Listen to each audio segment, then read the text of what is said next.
in the creation, the building, and then the releasing and the sharing of something. So it could be, I could channel a new program, or Source and the angelic could drop in and they give me a vision of something I've never done before. And I feel all this excitement, all this expansion in my being. And I go, that's it. That's how I always know where the next flow of money is coming from. It's through my excitement. Not through being fixated on the amount. Well, I want to make this specific amount. You see, when you do that, you're engaging with the mind.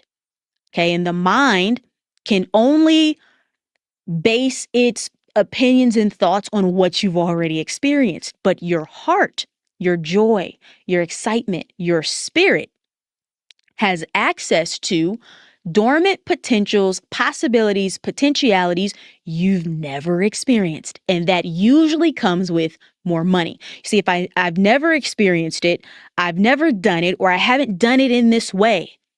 So I haven't been this version of myself. To have access to that, I have to be engaging with the heart chakra, which is that multi-dimensional field. And then as I'm expanding into that new self, that new version that has another level of creativity or genius, simultaneously it's connected to a new stream of wealth, a new stream of money. So I need you to repeat after me. I am a limitless being. I am infinitely wealthy. I am always available to receive money from the universe.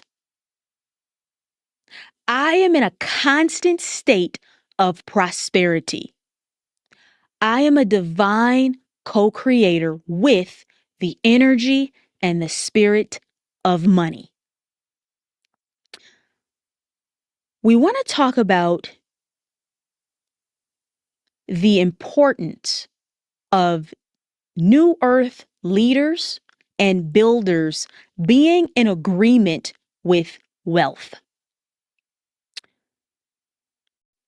The distribution and the allocation of wealth and power on this planet is shifting and changing. And the wealth needs to be in the hands of those who are stewards of higher consciousness. So you making peace with money begins with accepting that humanity has chosen money to be a part of the game for the evolutionary experiment. That's all you need to know about it. It's a part of humanity's evolution. And when it's appropriate for another system, it will be born. But for now, you have to make peace with the current system. And as you make peace with the current system, allow yourself to release the resistance to having more money. Because you, dear soul, dear light worker, when wealth is in your hands, you will impact many. If you are in a constant state of survival, you cannot operate in your higher faculties. You cannot be a holder of higher dimensional awareness, or you will be bouncing between the two, like I know many of you are experiencing. You're saying, okay, I've awakened. I feel more joy and love and inner peace, but on this topic of money, it's like I just can't figure it out. And that creates fear, that creates frustration, that creates anger, that creates an illusion of limitation, resentment. We're allowing ourselves as the new earth leaders and builders to accept and agree with the divine assignment that we will become the new stewards of wealth on the planet, and we will do good. If you know you will do good, and I know you will do good because this message is reaching you right now, then you don't have to resist it. And most importantly, the angelic are bringing through, you don't have to continue to be a victim of the collective planetary karma. What do we mean by that? We all incarnated into certain families. And those families could be carrying imprints of poverty consciousness and lack and suffering and pain and proving. And so you inherited this in your DNA. But as you awaken and the DNA crystallizes, you get access to a new possibility. But you may be feeling an attachment to the old story. As the new earth builder and way shower, you want to begin to separate yourself from the collective planetary story and karma, meaning all of the wars, all of the enslavement, all of the pain. It's no longer yours to carry. You were born into it, you inherited it, but only to transform it back into pure light, pure universal intelligence. It's not your story any longer if you don't choose for it to be.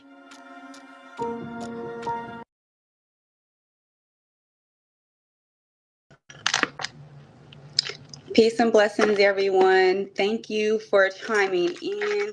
Today is Jupiter Day, which is Thursdays, and this is when we talk about expansion, right? Because we have to be using the energy of the planets. And my name is Atari Elohim. I am an Akashic channel, and I am on the Guardian Alliance. And Brother Orisha invited me to this show with Young Elder and Hawkeye. And we're going to get into it because we have to really start to frame our mindset. It's only 3 years, okay? It's only 3 years, and we have a lot to do as a community, right? There's a lot of distractions going on, and I'm going to also go into the alignments, the Barbalt's basket, the 4444, which happened this past Sunday, which was also aligned to the Stargate, like Titicaca, which is part of one of my Stargates that I work through. And then we'll go ahead and go shortly into a quick covering over the Guardian Alliance, your actual Akashic gifts that come online once you activate your 12-strand DNA. And then we're going to go into some ceremonies on what, others do, what we do when we actually are attuned to our gifts. And we're going to get into it. So one of the first things, there go my brothers right there. Hi, Young. What's going on? Drive out to the family. Ashe, Orisha, you want to come online real quick? Peace and blessings. What's going on with you? Peace and blessings. Peace to the tribe. I like the topic. I like how you started us off with. That was some real strong information. And she worded it so eloquently. Yes. So, Erin is also an Akashic guide. She is an oracle. She is amazing. If you don't follow her, you should definitely follow Erin Lyons. She's a lion like me. We love our lion energy. And what I'm gonna get into today, and I think we're in Leo now, right? So we're in Leo right now. One of the first things when it comes to this wealth situation and the distortion that our community is fighting through is that we have to, the goals got to get set higher, okay? People's goals are not set high enough. You want to call in your millions. Y'all, we deserve to be wealthy. All of our trauma, we do, through all of the trauma that we have gone through, it don't make no sense for us to continue to be living in poverty. However, you have to activate the wealth. And this goes into, which I'm going to go into a little bit later, but how we know there's so many people in our communities with suffering businesses. You know why? They wasn't in alignment.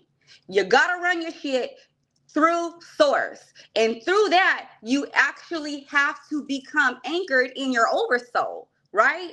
You want to become anchored in your oversoul, and you want to put, okay, am I doing this right? You got to run everything through you and your spirit guides, because we've suffered way too much in the business community. And in 3 years, when we get ready to wake up and poof, the 3D is gone, we got to know what the fuck to do, right? This is the thing, though. I just need everybody to just anchor in. 3 years is not that long, right? 3 years is not that long. When the 3D is finally taken out because of solar flash. Oh, which leads me to go back to this week, y'all, because today is the 23rd. And Anunnaki Elder Sandalphon, which you need to watch Young's tape on, that's one of my Anunnaki elders. He's number 23, and my family name is Sanders, right? So I have a special connection to him. And everybody coming in right now. So see, as soon as I start talking about them, all of their energy starts chiming in.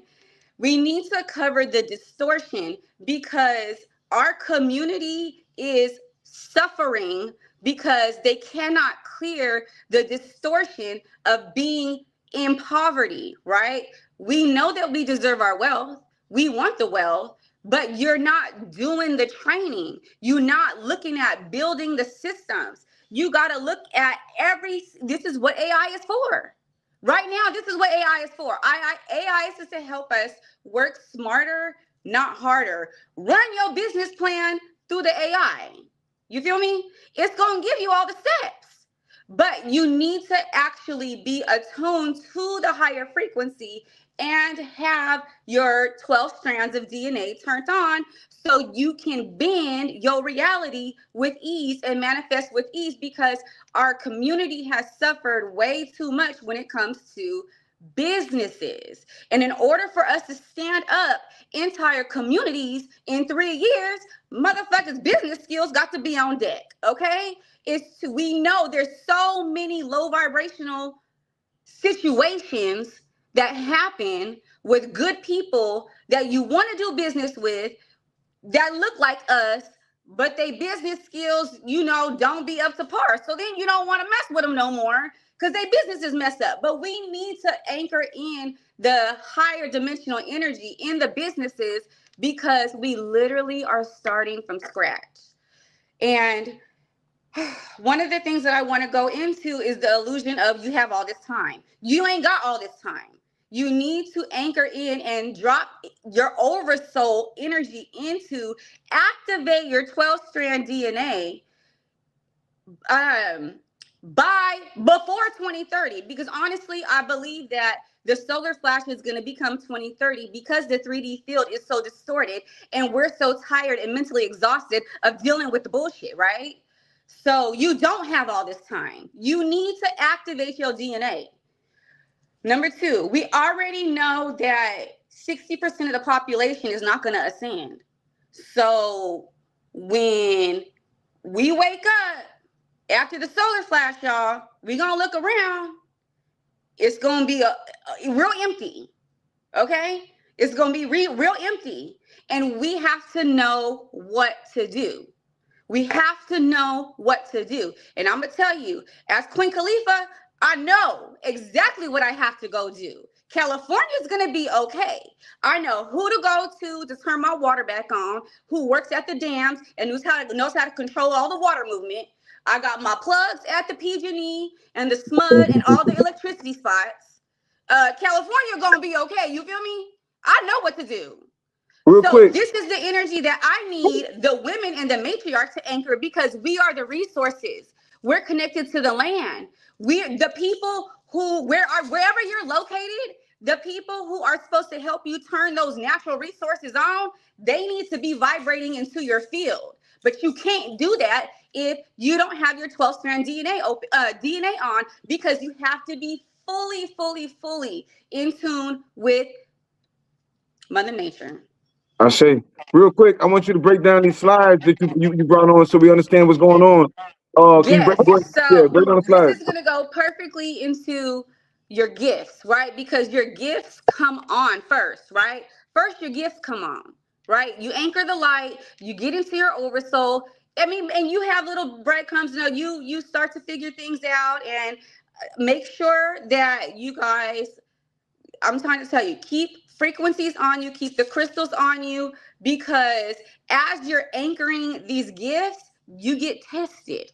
Okay, I ran two lower angelic. I got, but didn't get got. It was in alignment to what I was supposed to attune to. I encountered two cults. I have to go to them. And this is how spirit will test you, right? You're going to get put in situations with demonic entities. Okay? You're going to get in situations, and this is the test. You got to figure out what the fuck is going on. I had to figure, I said, oh shit, y'all, I think something is going on. And I did my little checks, and I was like, yeah, I got to go. But you will get some of the situations is because you have to turn on your intuition. And we're the Anunnaki, right? We're the police of the galaxy. So That's what you're the going slide to saying? encounter, huh? That's what the slide saying? Yes. Watch. So your gifts are going to turn on. And this is the proof of my gifts, right? Because on 7/19, when it was the energy of my Stargate, Lake Titicaca, that was also Barbal's basket, right? So during that day, I did an activation. I did an activation. I did a childhood ancestral DNA activation at an R&B party. Okay. As soon as I did the activation, and there was dragonflies everywhere to help me, to assist, right?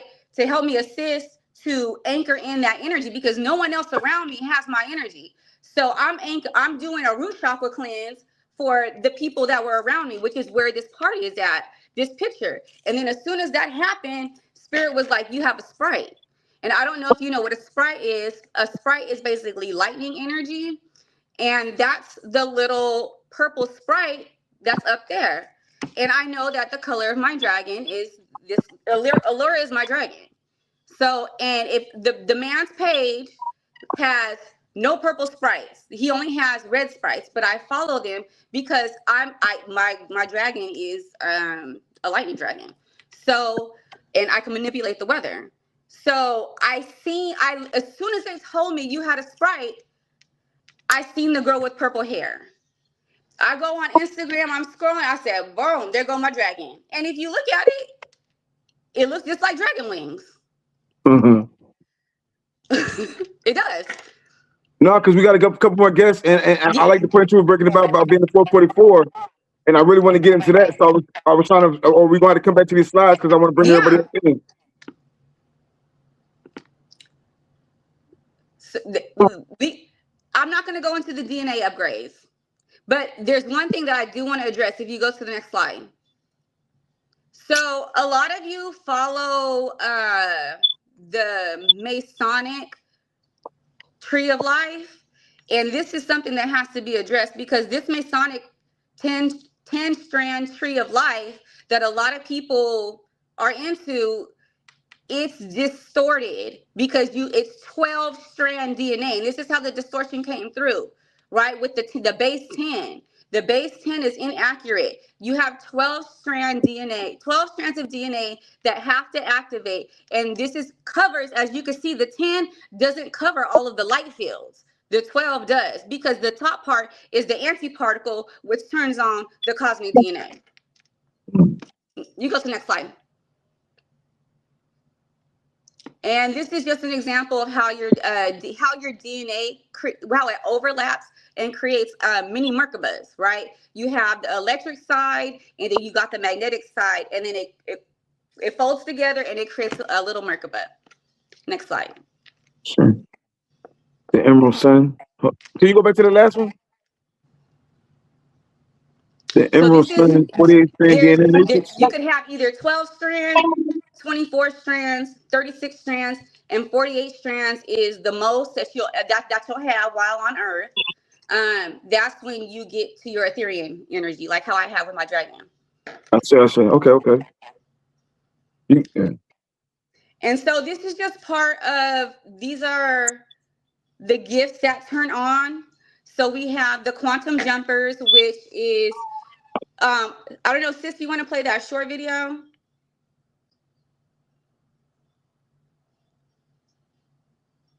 In the middle? If not, that's okay. So there's about 6 gifts that are very prevalent for the celestial guardians that we have, right? So you have the quantum jumpers, which is basically the Time Officially Lord. merged the U.S. military with the Israeli military. Not that one. It's okay. I'll just run through it real quick. You have the quantum jumpers and the Time Lords. Those are the ones who are able to shift timelines and create timelines and bend space and time. Then you have the light warriors, who are the ones who basically fight spiritual warriors, who are the spiritual warriors. They fight on behalf of humanity. You have the grid workers, who basically are the ones who are connected to the grid, connected to the dragon lineage, which goes into what Hawkeye does. And then you have the elemental alchemists, which basically they're the ones who have the avatar abilities, right? Then you have the energy healers, who we should all be energy healers. Everybody needs to activate their energy healing. We're all supposed to have that Yeshua touch, right? That's supposed to be activated in all of us. That's how strong our energy fields need to actually be. And then you have celestial guides, who basically they extend beyond the earthly realm. They're connected to the angelic realm. That's something that I do. And spirit guides, you become spirit guides for your family. Actually, when you actually get to this energy, you know who in your family you're supposed to touch and who you're supposed to activate. And then we also have the soul retrievers. That's part of my gift also. The soul retrievers, I help entrap spirits. They can be here or they can be already ascended. They sometimes they get trapped here, and I know, and I have to release their energy and send it up. Trust me, being a soul retriever is crazy, because literally, like, I have visions of people in cages, and their soul is literally trapped, and we have to go pull them out and transmute them with the highest divine white light and send them onto the angelic realm. So these are just part of all the gifts. I posted this on Young Elders page with just the reading, and then also too, if you want further information, you want to see them bigger and look into them, I posted it on my Instagram, and Orisha and Young Elders tagged. I see. I want to go back to that 444 thing before we, I'm gonna pass it to Young. First off, Young Elder, no, I'm putting back on the screen. I'm talking about, the Barbox basket. Yeah, that part right there. I got Hawkeye in. Hold on one second. Peace. Can everyone hear me? Yeah, can you hear me now? Got you. Good job. Can you hear me? Yes, sir. Please, God. Yo, first off, we Young Elder. Let me introduce everybody. We go around the room because she was breaking down something for us, and I know you gonna touch on that because a lot of stuff she's talking about might go over a lot of people's heads, but on simple terms, on layman's terms, just doing grid work and everything else, you just actually came down here and did some grid work recently. But before we get started, Young Elder, you know what I'm saying? What's good with you? Oh yeah, man. Everything cracking over here, man. I'm listening in. Man, I brought her because I know she's always going to the interdimensional thing. We don't talk about that enough, honestly. And we try to shy away from it, things that we don't understand. But this is talking about when we talk about realms and different dimensions, things like that. I've seen her and her team, they get deep with it. You know what I'm saying? I'm always looking for different kind of information and realm hopping myself. On some Cain the Conqueror thing, you got to understand all these different dimensions and realms. So I brought her. You always talking about the Anunnaki aspect of it. She was talking about 444, and that stood out to me because I got a piece of stone that's 44.4 grams. And then Hawkeye, he just came down here. The time she said that activation portal was open, Hawkeye was down here just recently doing a ceremony. So now, my apologies. Back to you, Hawkeye. Tell us about yourself and tell us what's going on, Chief. Oh man, I'm Hawkeye. You know, I'm hailing out of Texas now.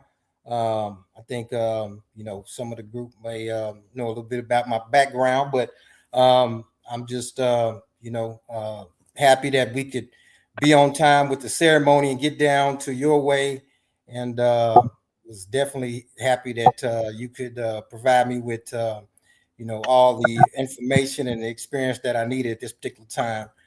To do some of the things that Atari has been talking about, you know, the activation, the manifesting, you know, the acquisition or the amplification of our spiritual gifts.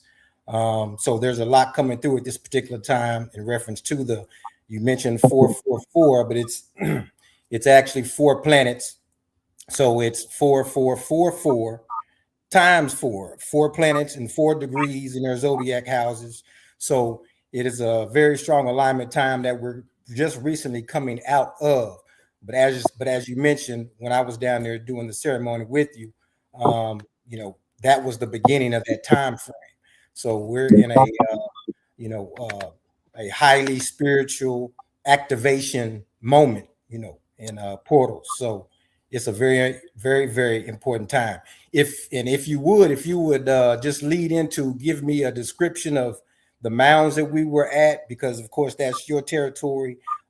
Just tell us about that, and then we can walk into exactly what occurred during the ceremony. So those are the love worth rounds. It's in Turkey Scratch. The largest mound in Florida is in Turkey Scratch. The largest one in Tallahassee is where family was on. But I took you to the Indian Trail up the mound of the Timucua. So they put a whole description down there when we took a picture, and you saw all those. They were saying that this mound is as old as everything else that they were describing on there. So yeah. Okay. Do you want me to go into my experience this particular time? I mean, you look, you talking about grid work and everything else. There, even though you were going through your experience, my wife and I, we were watching, and we see things too. We seen how the trees is moving. You gotta realize we're above the treetop now. So we see what's walking on top of the treetop. So that's amazing within itself, especially when you was on the medicine, everybody else wasn't. So when we all see the same things, that's why I'm trying to get into things we might not want to always have those conversations about, but we all saw the same thing. She's talking about the dragon energy and everything else. We talking about ley lines, and let's talk about it. And respect to the mindset, respect to the mindset, respect to the mindset. If we're gonna talk about that dragon energy, let's talk about the dragon energy with respect. You know what I'm saying? So yeah, let's go ahead and talk about it. Like you go in with your plant medicine, you go down the trails, we talking about doing the work, you go down the Indian Trail in the middle of nowhere with over 300 mounds. You walked up the, how was that walk? Was the walk easy up that mountain? It was a little steep climb, but you know, I was definitely motivated to make it. It was a little bit of thicket, but nothing that was gonna, you know, prohibit me from making that climb to the top of the mound. So it was a wondrous climb. Let me go back if I could, and I really want to start from the beginning, which talks about my entire experience. First, I was able to spend several nights among the serpents. I slept among serpents and artifacts to lead up to the ceremony. So it was very, very still and reflective during that time before we even started this journey. I was sleeping with 13 serpents around artifacts that Orishas stone. He has just, you think you've seen something that he's shown online. This is, the man has everything and more of, you know, what he has shown. He has a powerful museum there. So I was lucky to be surrounded by all these energies at this particular time to start out with. Now, as that day came, and we prepared, his lovely wife, Abiki, she prepared the plant medicines and everything for us. As we were traveling to the mounds to prepare, I began taking some of the mushroom medicine to start the journey. You know, as we approached the mounds and began to climb the actual mound, we had, of course, we had offerings, you know, for the ancestors. And before the ceremony really started, as we started to put out the offerings, as Orishas Stone said, there was a clear presence of ancestral spirit. As I looked up, you could see the trees split open from the presence of the spirit. It wasn't your regular wind. This is not something that was just a continuous breeze and the wind was blowing at a particular time. You know, this was an obvious gust of wind that split the trees apart. And as Orishas Stone mentioned, I was on the medicine, and those who were not witnessed the same thing. These are very things that are actually real. So as I started, that would in and of itself was just an amazing start to witness that. And that was just at the beginning of when I started to really go in with the medicine. Everything at that particular time, the colors of the surroundings. Now we were surrounded by some cover. There was, lots of plants around us, trees, and the plants that happened to be right in front of my face. You know how the cameras now today have the zoom where the foreground, what's in front of you, will be very sharp and clear, like right in front of your face, but the background is hazy. That's exactly how these leaves in front of my face began to look, and everything started to dissipate into another dimension, into another reality. So it slowly came in this regard. And as I went in further, that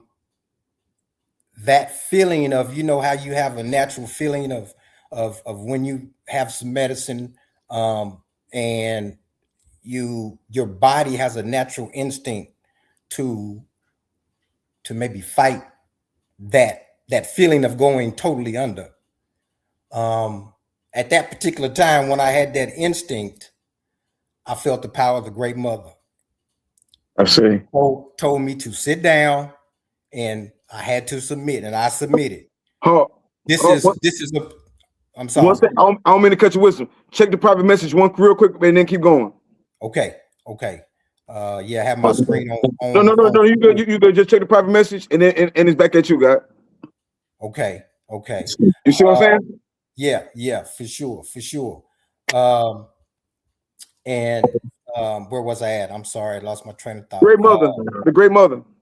Yes, and that's when I realized that I had to submit, because this is an actual travel to a different dimension and realm, and it's all mental.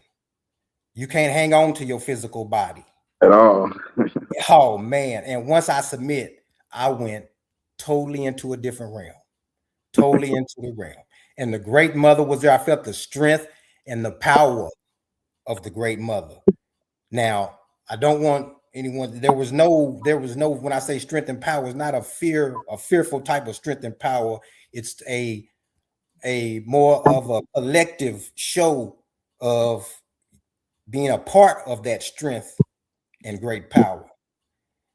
As I went in, I felt, and what I had envisioned at that time was the feeling of a blue, deep, dark blue crystal on my shoulder, right as I submitted, toward my back. And that moved eventually, very shortly, and it was right under my chin. And I could just envision the corner of this big, huge crystal right next to me, which felt so huge. It felt like an infinite. The size of it was infinite. Imagine looking at over the horizon of the vast ocean and the deep, dark blue. That's how it felt. Like this size crystal was so infinite, you couldn't even imagine the end of it. And so I felt that power of the mother right there, sitting right there. As I was resting, going through my experience, being a part of that power and feeling that power, I felt something above me. There was not actually felt, but saw what was like a diamond shaped source that a light was coming from, not shining down on me, but you know how you could, the light was behind the diamond shape, like, and the light was up on the, like I, for lack of a better word, ceiling, right? So I could see, and it's like I was being, I was really being examined, you know. It was like it was looking up and down my back. And so I felt like, even though I had laid down, I had felt myself like I was sitting up but leaning forward, and this light was just going up and down, examining my DNA. And I think Orishas Stone can attest to the fact that I was saying, examine me, and blue crystal, I kept saying these things. Thank you, the great mother, you know. Don't leave it out. The best words you use to activate that portal was, I submit. When you said, look, I submit, and that's when it activated it. Like, that's and the boom. Thing. Everybody that was in attendance, we all bear witness. And like he said, they always say, I'm a Skywalker, right? So we at the top, we see all the trees. We see the top of the trees. We at the top of the pyramid. Right. All the trees in a line, it was something walking amongst the trees, got above us, spun around us, and then right then, he kind of like went into his trance. And it was right above us the whole time. Me and none of the witnesses was on medicine. Right. Hey, that was your DNA upgrade for sure. That's exactly what it was. And because the diamonds, the first step, the 12 strand is the double diamond DNA. I'll tell you. Okay, well, wow. You see that? Yeah. When you on these plant medicines, exactly what you just said, DNA activation. You see what I'm saying? Yeah. We look, we talk about crystals all day. My favorite crystal, DMC. You know what I'm saying? So with that, it's like when we start tapping into that, now you pretty much cleanse your mind of all the extra shit. You went to the overmind and saw what was reality and what wasn't reality. Yes. You know what I'm saying? Yes. You can now you've been into the mothership. You understand that this right here is a spaceship within itself. You want to time travel? This way you time travel in a dimension. So this is just the beginning, because you're gonna want your multidimensional energy is gonna start to anchor, right? So everything that you experience, I experience this shit every day. Wow. Right? Wow. This is my life every day. Yeah. I'm in that energy. So it's gonna start to turn on. And you're gonna your third eye gonna be going crazy. When I'm like this, my shit be just throbbing in my third eye, because you literally see like that all the time. Yeah. Look, and then by y'all being in different places, like she was saying, being us in different kind of ley lines. She's in California. She's right there by Mount Shasta. You were right there in the southeast pyramid. You were right there on top of the southeast pyramid. Yeah, I put it in the chat. Remember, Orisha, when you called me and I was like, you told me what happened. I said, oh, well, that's what broke the it didn't break, but that's what it didn't break. Let me take that back, because I have to watch my words, because my shit be transmuting real quick. And I'm connected to the earth, so it has to be said in the correct energy, right?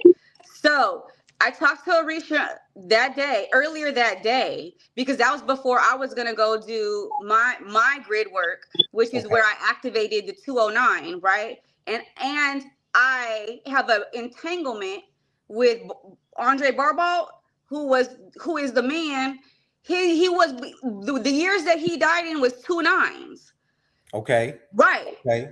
Right. So when Orisha called me and told me what you guys did, I said, you guys triggered the earthquake in Mexico. Because that's the snake energy. That's the golden dragon energy. And literally that's y'all energy. You guys triggered that shit. I knew it. As soon as he told me, I said, all right, that was you guys. Wow. Because of his strong connection to the Olmec energy, right? Mexico is still Turtle Island, right? Like, that's literally, we have receipts of like our names and our energy over there. Like Najaro, baby, his name, I barely figured. He just told me his first name. His first name is Cortez. I was like, you mean like the Sea of Cortez? And then I was able to pinpoint where his energy is in Mexico.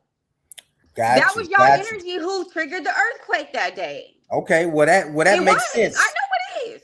Well, that makes sense that you bring up, the serpents and dragon energy, because that's exactly what we were doing. Orisha, and I was there. I tried to tell Orisha right now. He is going to be one of the activating ancestors for this Olmec energy, because I'm in California. I'm around Mexicans every day. Okay. Nobody knows the Olmec energy. They don't even know.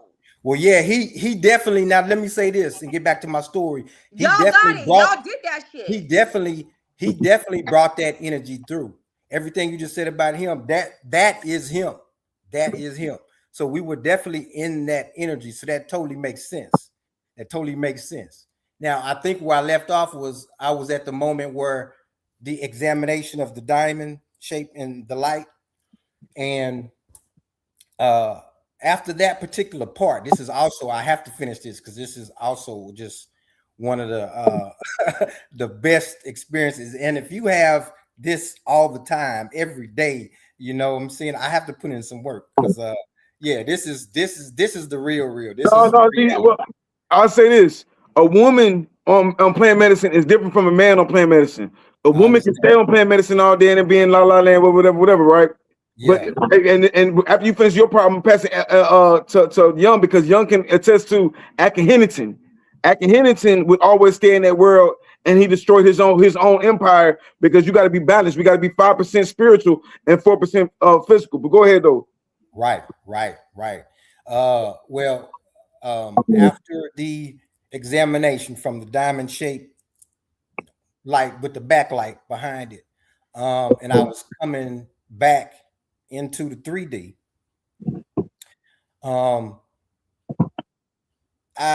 When I started to get up, because I was laying down on my side. Now, when I started to get up on my hands and knees and open my eyes, oh, you talking about, and I'll just use the term seeing the matrix. I saw I was in the cosmic egg. Say that. I saw, and what it makes me think of now, and maybe it's because it's kind of a hot topic now, but the Higgs boson field that creates matter, it felt like I was in that particular, I could see the web around me of that creation. Oh, and it let me tell you what it looks like. What it looked like to me, my perception.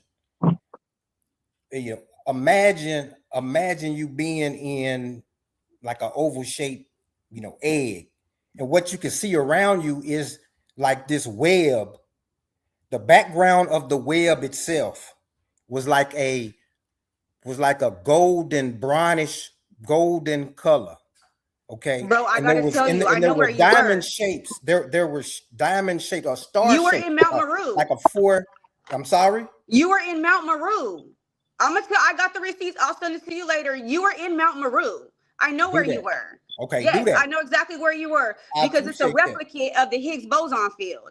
And Mount Meru is an energy generator. Okay. It's an ancient energy generator. I'll show y'all later. Okay. I love it. I love the confirmation because it always comes through. I love it. But and then in the center of the matrix, like the pattern, it was like a star, but it was, you know, it was a 4-pointed star, like, and then between those 4-pointed stars were the lines, you know, going between each of them. Right now, the color was, the background of it was like a golden, you know, bronze color, deep golden bronze color, and it was the most vibrant, bright colors you could ever imagine. And between the cords that connected those 4-pointed stars, flashes of silver light going back and forth, little dots of blue and green, you know, showing up in it.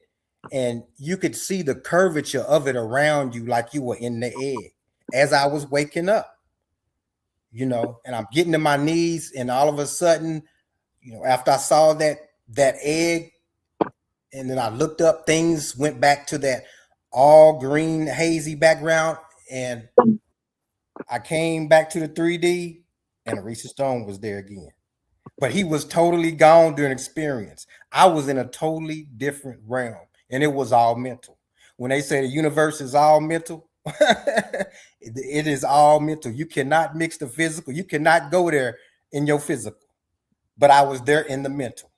Yo, and I keep going back to it. You were on the ley line directly to go straight to Kemet within itself. Right. That's something, you know what I'm saying? When you do the numbers of it, the ley line goes directly there. So it's like we on an ancient pyramid already. The Stargate in Florida is in Sarasota. There's a bunch of them. There's a bunch of them. So that's what y'all was connecting to. Yeah. Yeah. So that was I'm sorry, go ahead, Arish. No, I'm about to bring back the young one real quick. You know what I'm saying? Okay. The elders always talk about things of the mind, right? And I'm bringing it to you because you ain't never did you never did the plant medicine before, huh? Or ceremony. You're talking about shrooms, right? Or Shanga or DMT or Toad or whatever. No, I never tried it, but I heard a lot of people talk about it. Like one of my teachers used to talk about it all the time, and he used to say, tell me his experience and how he pretty much described similar what brother Hawkeye was saying about going into these other dimensions. Now, for my experience, some people can do it naturally. Like the sister, she could do it naturally, right?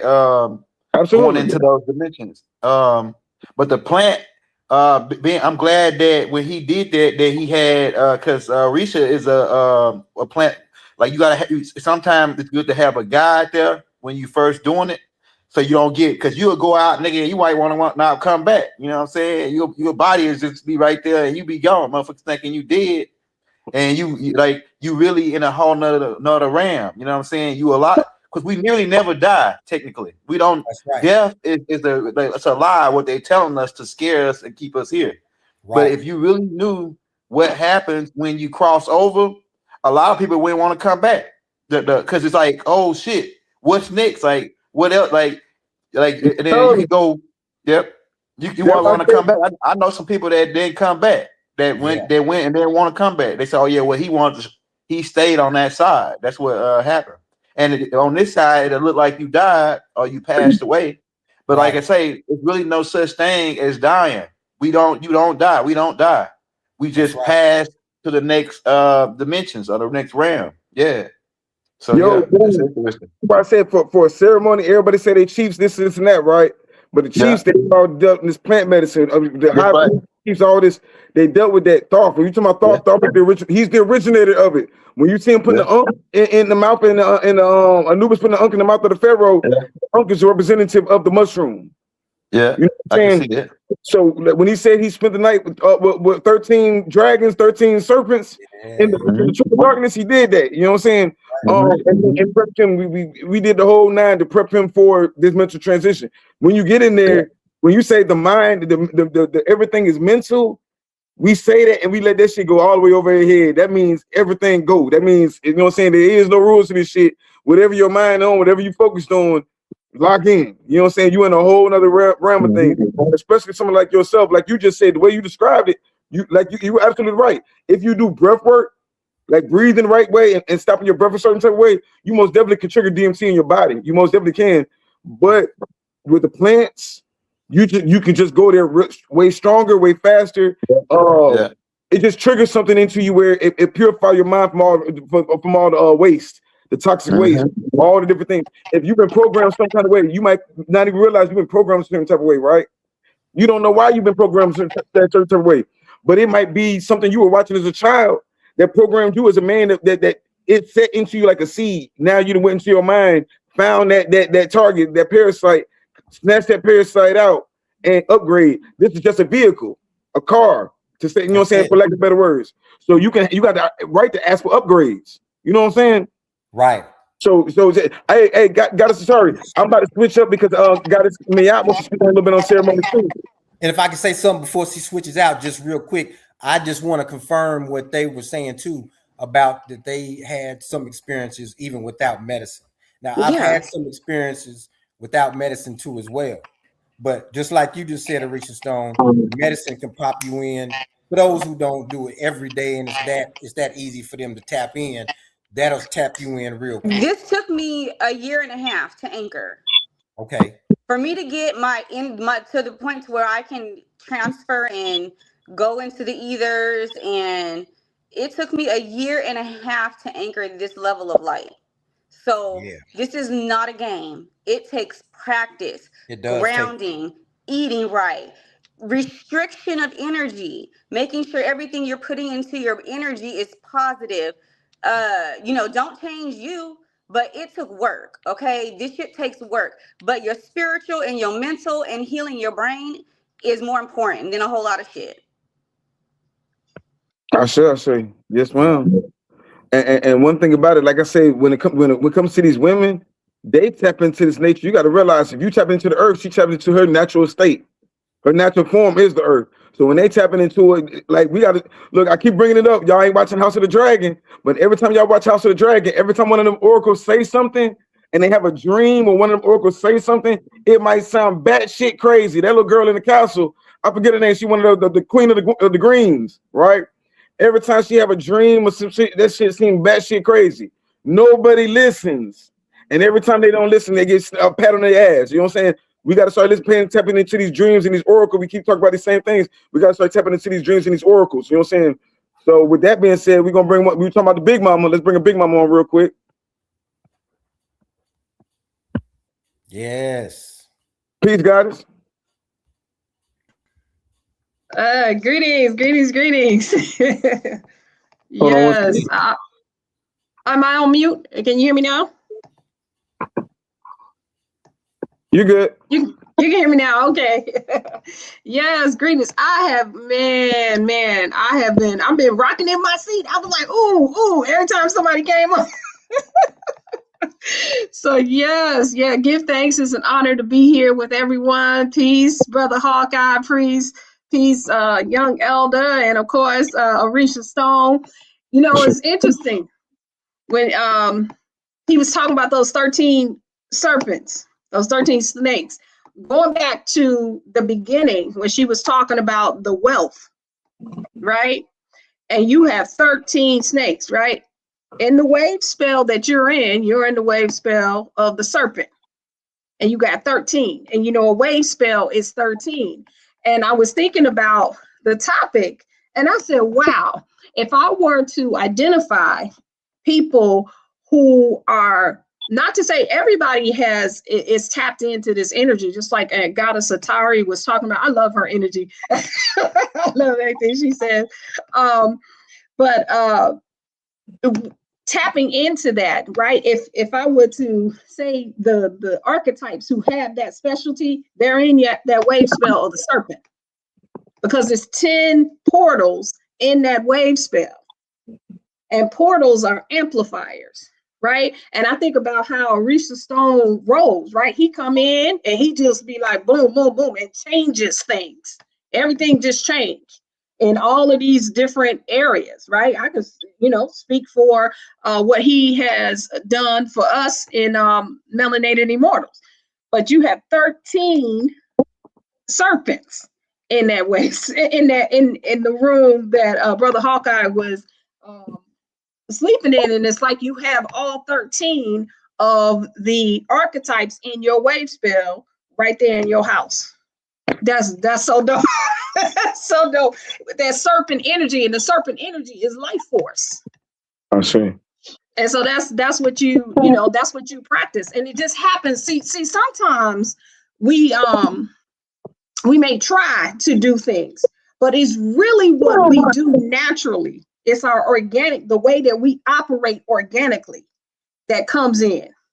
And you don't even know what you're doing. And then somebody will come in and like, Goddess Atari was doing, is giving those confirmations, of things like Brother Hawkeye, what he experienced just automatically or, organically. This is how we roll. And so, our natural energy, and we have all these sayings, purpose is more powerful than problems.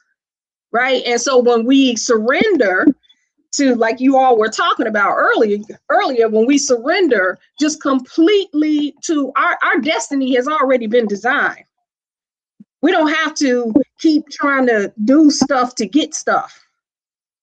It happens organically, and it's in our true nature. If we operate like it's out, I always say, we just look outside, right? Nature is overabundant.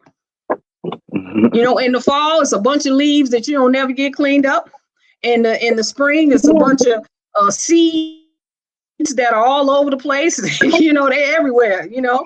In the summer, it's a bunch of fruit that falls. Sometimes, you know, the ants can't eat all the fruit. The squirrels can't eat all the fruit. The birds can't eat all the fruit. They just rotting on the ground because nature is organically abundant. And so are we, and we much more than that. So, you know, anyway, I was just vibing off of the conversation. And then and speaking about the psychedelics, definitely, like young Elder was talking about, those experiences, there's so many experiences that you have prior to taking the psychedelics. It took me a long time because I was like, what I need that for, right? Because I've been talking to spirits since I woke up, you know, since I was born. They always around me. They used to scare me. You know, I can see them. I've gone through whole stages where in my Yoruba initiations, I could literally see when they were starting to possess Orisha.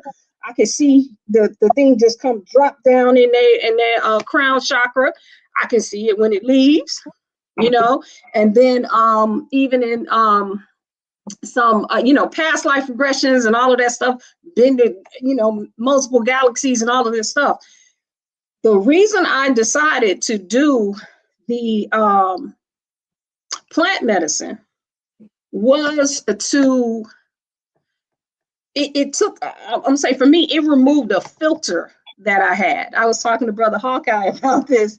I had a filter in my level of communication, right? So I had all of these experiences. I have a binders of visions and all of this stuff that I'm hearing now from years ago, right? But I wouldn't speak on it. And the way that I was delivering things, I would hold back. I was a gosh darn it, and, you know, whatever. I never cussed, you know, and, you know, because that's not ladylike and all of that. So there are three different experiences. One is that, you know, for people who may not want to do the psychedelics, you can do the dark room for 7 days. You can be in the, I've been in darkness for 7 days and 7 nights. The DMT automatically releases, right? And you have some crazy experiences. Priestess Move did it. I put her and another priestess in the dark. You can do it that way. Chanting, you sit there. We used to do these things called we call it a Ka-men. This is when I was initiating as a Kemetic priestess. And so we did a lot of chanting. And so, you know, the malas, they have 108 beads on them.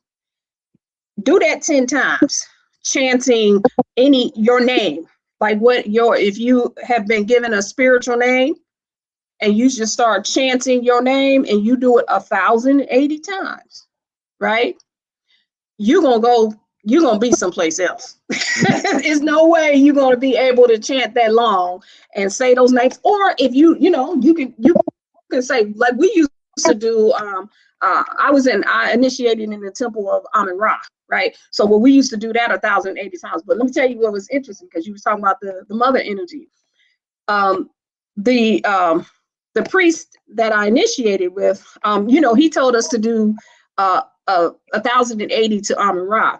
But what I would do, I did 5 to Amun-Ra, and then I did 5 to Amit Ra'et.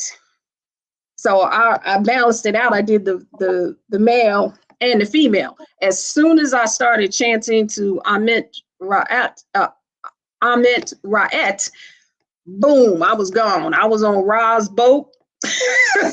I was then in the ancestral realm, and then, you know, into all of these different places. And it happened every time. You know, this was way before plant medicine. When I did the plant medicine, I had a similar experience as Brother Hawkeye. I was in the egg, but I was the womb, I was the mother, and I was the darkness. So I was the triple black. I was all three of them at the same time. And then I could hear this is with the mushrooms, right? So the mushrooms said, look at your body. And, they were talking and they were saying, look at your body, mother, right? And that's what and I looked down and my body was all black with stars in them, the whole cosmos in it. But I was also the darkness. I was also the baby, and I was the mother in there. It was wild. When I came out of it, well, not come out of it, but when I got up, I was laying down, and then when I got up out of it, okay, so those of us, there's some of us who can see the air. Like right now, the air is not clear. They're little things, you can see the little things in there. I know young elder, I know he can see them, right? I can tell, right? So the little things in the air, what happens is they get bigger, right? When you're in the plant medicine. So they got big and they're like these octagonal things, and you can literally see in between the spaces. And so I had to get up and go to the restroom. And the first thing I said, remember, I didn't cuss, right? The first thing I said, because I could see them and they were really big, I said, what the fuck is this shit? And then the sister who was watching me, she was like, oh my God. And she said, well, what are you talking about? I said, who the fuck did this shit? I didn't do this. What the fuck is this? And my whole, after that, I had a whole, probably about a couple of hours where I was cussing out Tahuti and a few of the other Neteru about this space. And you were seeing universes. You were seeing the universes in the microcosm. They like when you get dizzy and you like wake, like when you kind of dizzy, you can see them floating around. But you actually went into the microcosmic and seeing that, hey, those what you were witnessing whole universes. Those were universes. Yeah, that's what it was. Go ahead. I wanted to say about that mother energy, because no matter who goes in, you see how we all see the same thing. We all communicate now the same way young elder broke that down, how you don't need the medicine to go in, but also there's some people that take the medicine and still don't go nowhere. You got to pay attention. Well, and you know what? That is true, because they moved me because I was having a different experience. There were probably about 10 or 15 people there, and they were not having the experience I was having. So they moved me to another room and started to record me, because I woke up another level of my art and started talking. For whatever reason, when Big Mama when she take her avatar, and I've seen this several times, Big Mama take an avatar, and the first thing she do is start cussing motherfuckers out. What y'all down here doing to my babies? God damn it! You crazy? What y'all doing to my babies? Listen. I can't even say. But when I tell you, every single time Big Mama pick an avatar, she come back. She don't. Now, when you in the realm of the non-ethers and the heavens, that's why I kind of be tripping out when people be bugging out on the blackness, right? That's how you know she's telling the truth, because remember, I always said it just sounds confusing. You only talking to yourself. When you go on that plant medicine, you only going within yourself. So everybody you're talking to is your past. Your oldest self is really your youngest self. Your oldest self is your youngest self. Your youngest self is your oldest self. Think about it, because you ain't there yet. You ain't even got there yet. So he's actually your youngest self, but he has the wisdom. So you got the ability to communicate to your past, present, and future, and bring it back right here to the present and utilize this information. Time travel, right? I say. She said that herself, and she said, I was the egg. I was the womb. I was the mother. I was the triple blackness. Yep. I say. That was it. Yeah. I was all of it. I'm sorry, and that was it. I was cussing out the Neteru, and people were like, what? You had Tahuti hand? I said, yeah, I got this nigga up here. You know what I'm saying? What the fuck did he do? You know what I'm saying? He fucked this shit up. We said to do this shit. This nigga out here taking selfies and stuff, and I'm talking about the hieroglyphics. I said, this ain't the first time they had hieroglyphics. That shit is on the wall. They weren't supposed to do that. I got on Newt. I said that she wasn't supposed to be bent over like that, showing everybody how to get in and out. You know what I'm saying? I like, when you see me on the wall, what do you see? I'm just sitting there with this you know what I'm saying? I might have some wings or some shit, but I wouldn't listen. And so that was the healing that needed to come for the male and the female. You know, Hootie got a little too cocky with the power and stuff. And I said, well, shit, now we got to come down here and fix this shit. And then these other forces, right? These other forces, they did come in, right? And they wanted me to birth something, right? They wanted me to pull the things apart. Like young Elder was talking about, looking into the universes and go into that darkness so they could get that code. And I said, nope, I'm not going to do it. And they wanted me to birth something. And it was funny because that is a familiar experience that a lot of women have when they go on the plant medicine. They feel like they're giving birth.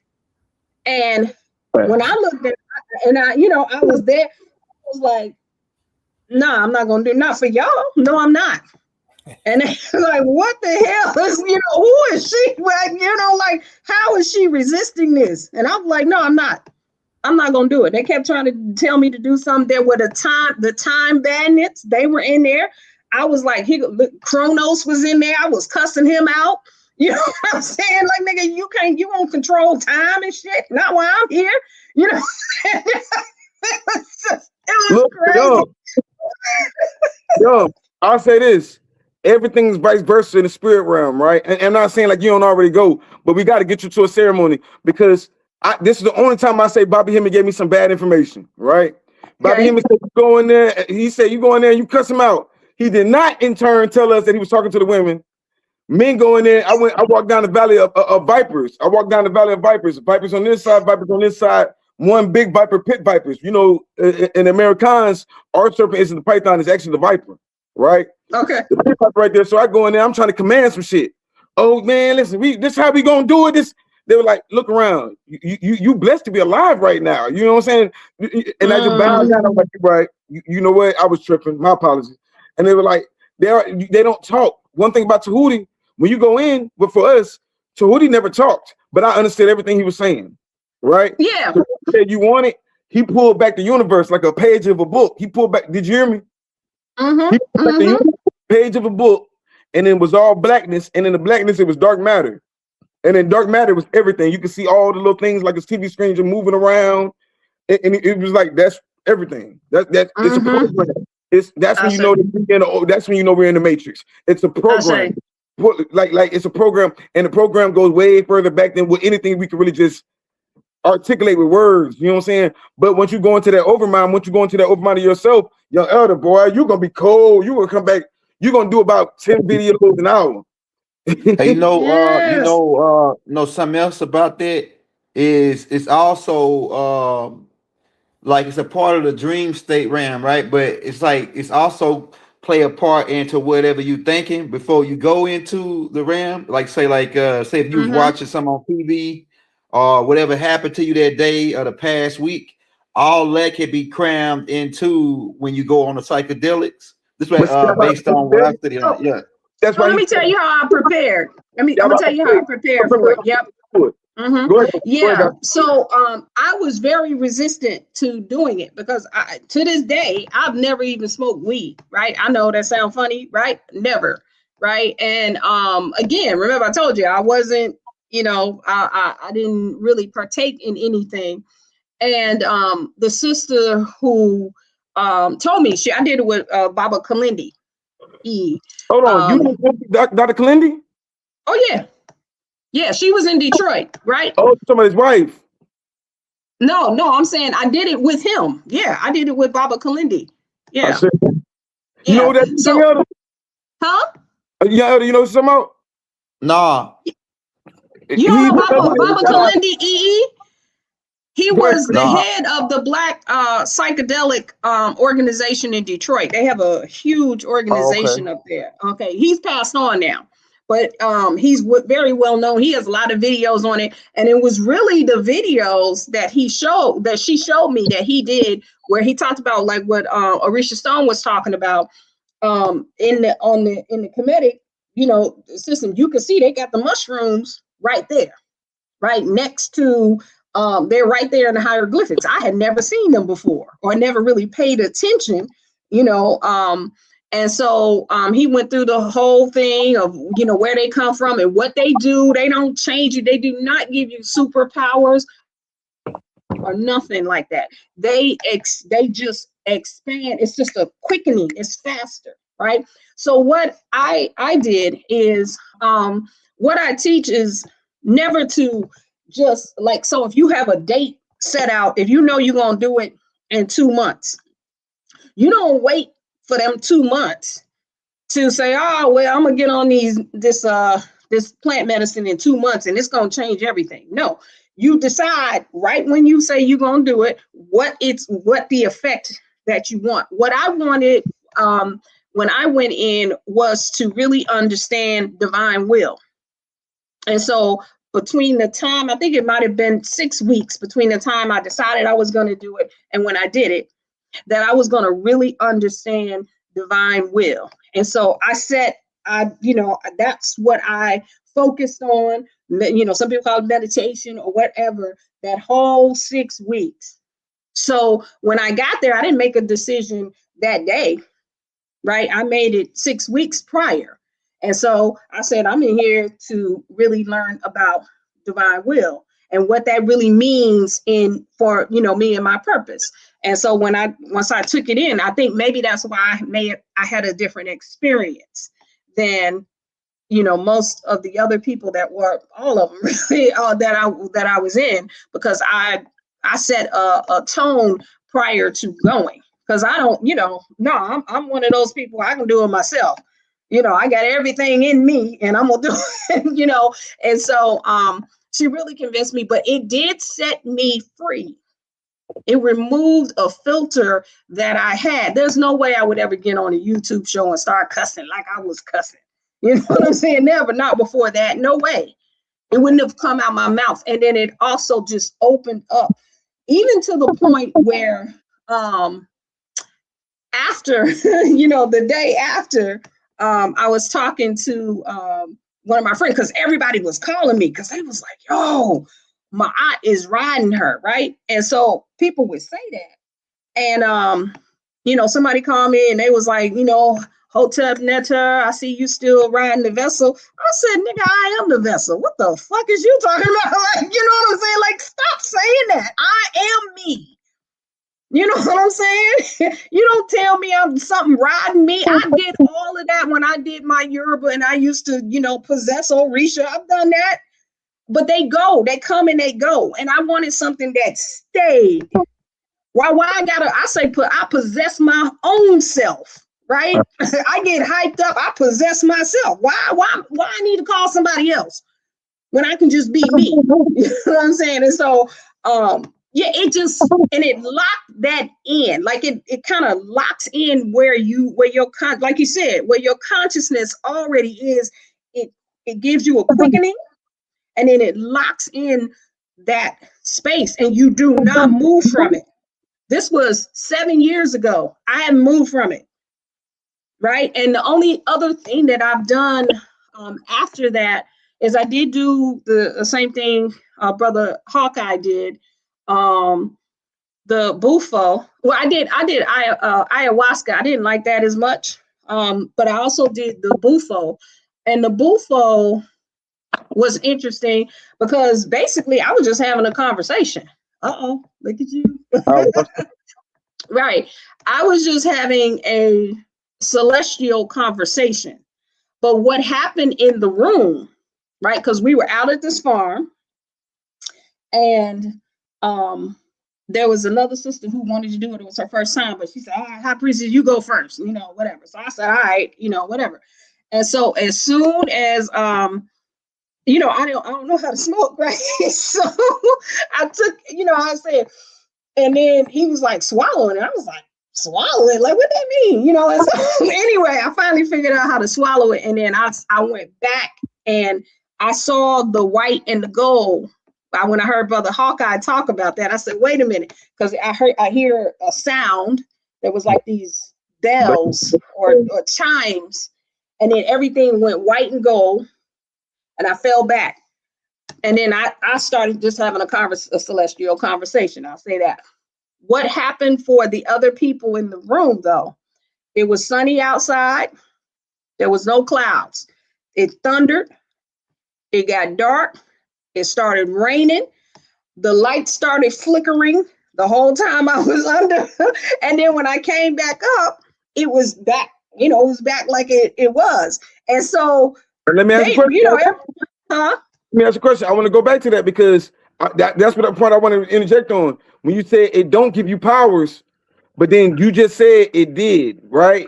Because each one of us has done it, has always experienced the same thing. If you're touching the ground, the plants will grow greener, the plants will start growing faster. If you touch, you can make the wind go, you can make the rain come, you can make it can rain all around and it won't rain on you. I guarantee you it will start raining everywhere around in a circle and won't rain on you. So that means I feel like it's giving you power. I mean, well, this is why I say it doesn't, because I've done that without it. I've done it, and it's been witnessed. Priestess Mook can tell you when we do our convergence, those things happen all the time, and ain't nobody on nothing. I've done it before. I've done it at least 2 other times without being on the medicine. And I get it. What I'm saying is, when we talk about DNA activation, you might do things subconsciously, you can do things consciously. But when you're on that medicine, you can do a lot of different things. Just when you look at Post, that movie Post, when you look at that movie Limitless, they're talking about DNC. So when we're talking about DNA activation, you're activating your DNA, which moves faster. You might be able to do it, but can you do it at will? You might be able to, but a lot of people can't. I can. Or shrooms now they do it now. They're in telekinesis. Now they can see the future. Remember, we were talking about you are who you're talking to, right? In other words, you've already talked to your higher self. You've already seen the highest version of yourself. So why as anything else but your higher self if you already seen your highest potential? When you go in there and you see this person on the throne, that's you. So, oh man, I got to act my position in the galactic universe. Now, also, to do one more thing to go back to young elder said, proper preparation for physical performance. Dairy, everything that we already know that we're not supposed to be doing, like she said, it's not telling you nothing new. It's telling you everything we already know. You got to cut dairy. You can't do dairy and do shrooms. Shrooms do not focus. Shrooms is a living entity. Ayahuasca is a living entity. What do they say? Ayahuasca is the grandfather plant or the grandmother? The mother. The grandmother. The toad is the grandfather. Shanga, like each one of these plants, like tobacco, all these different plants are ancient plants. This is our ancient right. We're not just talking about this shit. Like, I mean, they just switched it up from medicine man to dope boy. That's it. Don't do meat. Cut back on the meat. Fast. We all about what are we talking about? That's brand new. Everything they tell you from the interdimensional, you gotta realize we talking about that space stuff all the time. Mushrooms came from space. Don't take my word for it. We can do the research. Now, when you saying just getting straight to it, DMT, all these different things is going to activate you regardless of what you did to your body. You just won't go deep in and do the physical. But every time you go in, you got to know what you want to do. You want to do outer work, then go out there like Hawkeye and go look at the sun and go look at the sky, and go look at the trees, and that's outer work. You know what I'm saying? Even though he still went in, or you do the inner work and go to that, like she said, the triple darkness and sit in a dark room for days and days. And you're absolutely right. You don't even need, if you sit in darkness for long enough, you'll start seeing making light. You know, sitting in the tub and doing DMT, and you can go into your avatar body and see your avatar selves. It's different realms. You got to kind of like play Jedi when you're going into these different realms. So that's the major thing. Just make sure you cut back from dairy and everything else too. Go ahead, guys. And I'm gonna say this, like, you know, we were talking about chanting, right? And you take some of these artifacts. You know, take this mask right here. You know, like I said, I think doing mine now. Right? You take some of these, you can enchant with them, right? I've had those experiences. My the priest who initiated me, he used to make all kinds of stuff, right? And so we would put them things on and be gone, just gone, you know. And these things can take you into those realms as well. Of course, you know that you live with them. You can talk to them. Young, you can talk to these artifacts. Like the artifacts that Hawkeye was around, ask him. These ain't from 5 years ago. These are ancient artifacts. So you can talk to them, and they like walkie-talkies in dimensions. You got to realize some of these artifacts, when they were created, priests like the high priest of Batala and Olokun priests, right?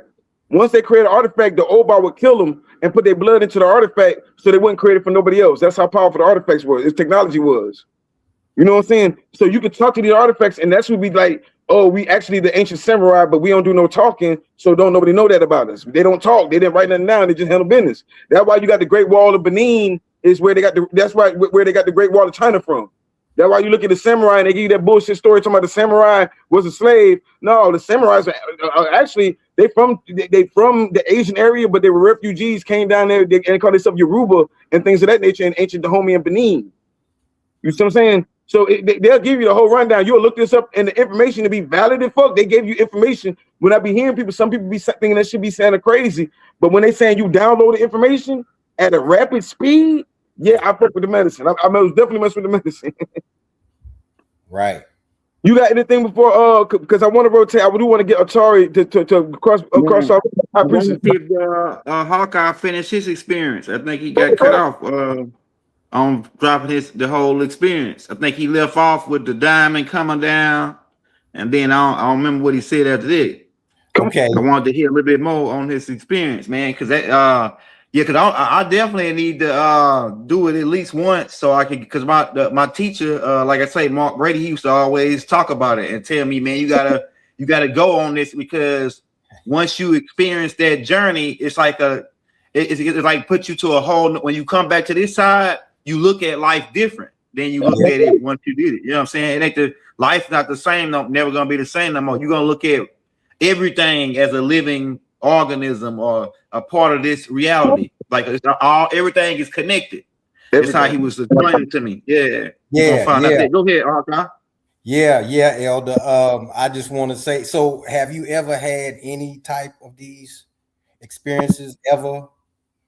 Well, I astral travel. I can what they call remote viewing. We was talking about that earlier with the sister. I'm a natural psychic and I can remote view, and I've been doing it since I was little. And then I finally like 2 years ago figure out what it was, the remote viewing, right? And some people say astral projection and all that.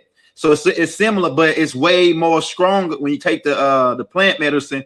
It like especially if you slept, got some good sleep and loaded it, and then you came inside and did it in the sun while you can download all that melatonin, man, that shit help you project it farther, right? So yeah, it's definitely different. That's crazy. Young Elder ain't been on it yet, but he just told you the ritual. Lionsgate portal, that's what you do. You go down there. Look, I can't show you everything, but you take your little tools, your power tools, and you sit out in the sun and lay down in the ground. You know what I'm saying? Put your blanket down. Man, you can become the lion. You can become whatever animal you shapeshifted. They will become a jaguar, to wear a jaguar. Y'all breaking it down. He said it best. When that sun come up and you laying down, you ain't got no shirt on, you sweating all that out your body.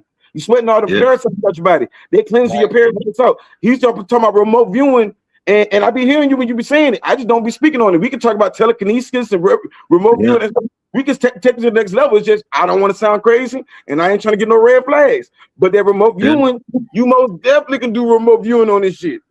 Yeah. Listen, don't piss me off. I'll pop up in your bedroom and knock all your weed on the floor. You see what I'm saying? No, go ahead though.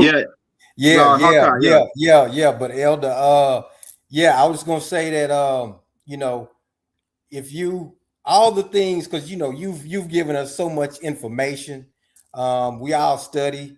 We all have studied spiritual information, but just for you, if you have this experience, is something that it just brings it home for you.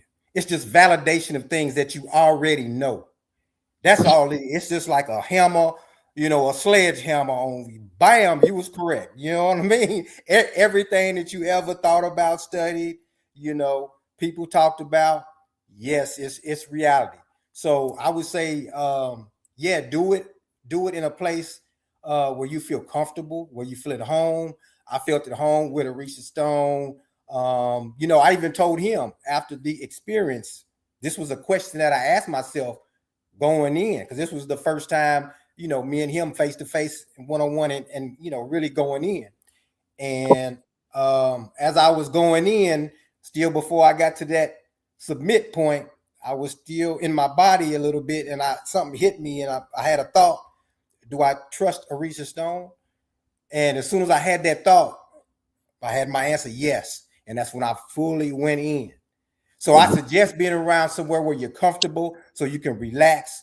Man, he had me on, is familiar with the experience. So everything he set up for me was just wonderful. Him and his wife set everything up, man. You know, the sun, just like you mentioned, that was a part. We were on top of the mound.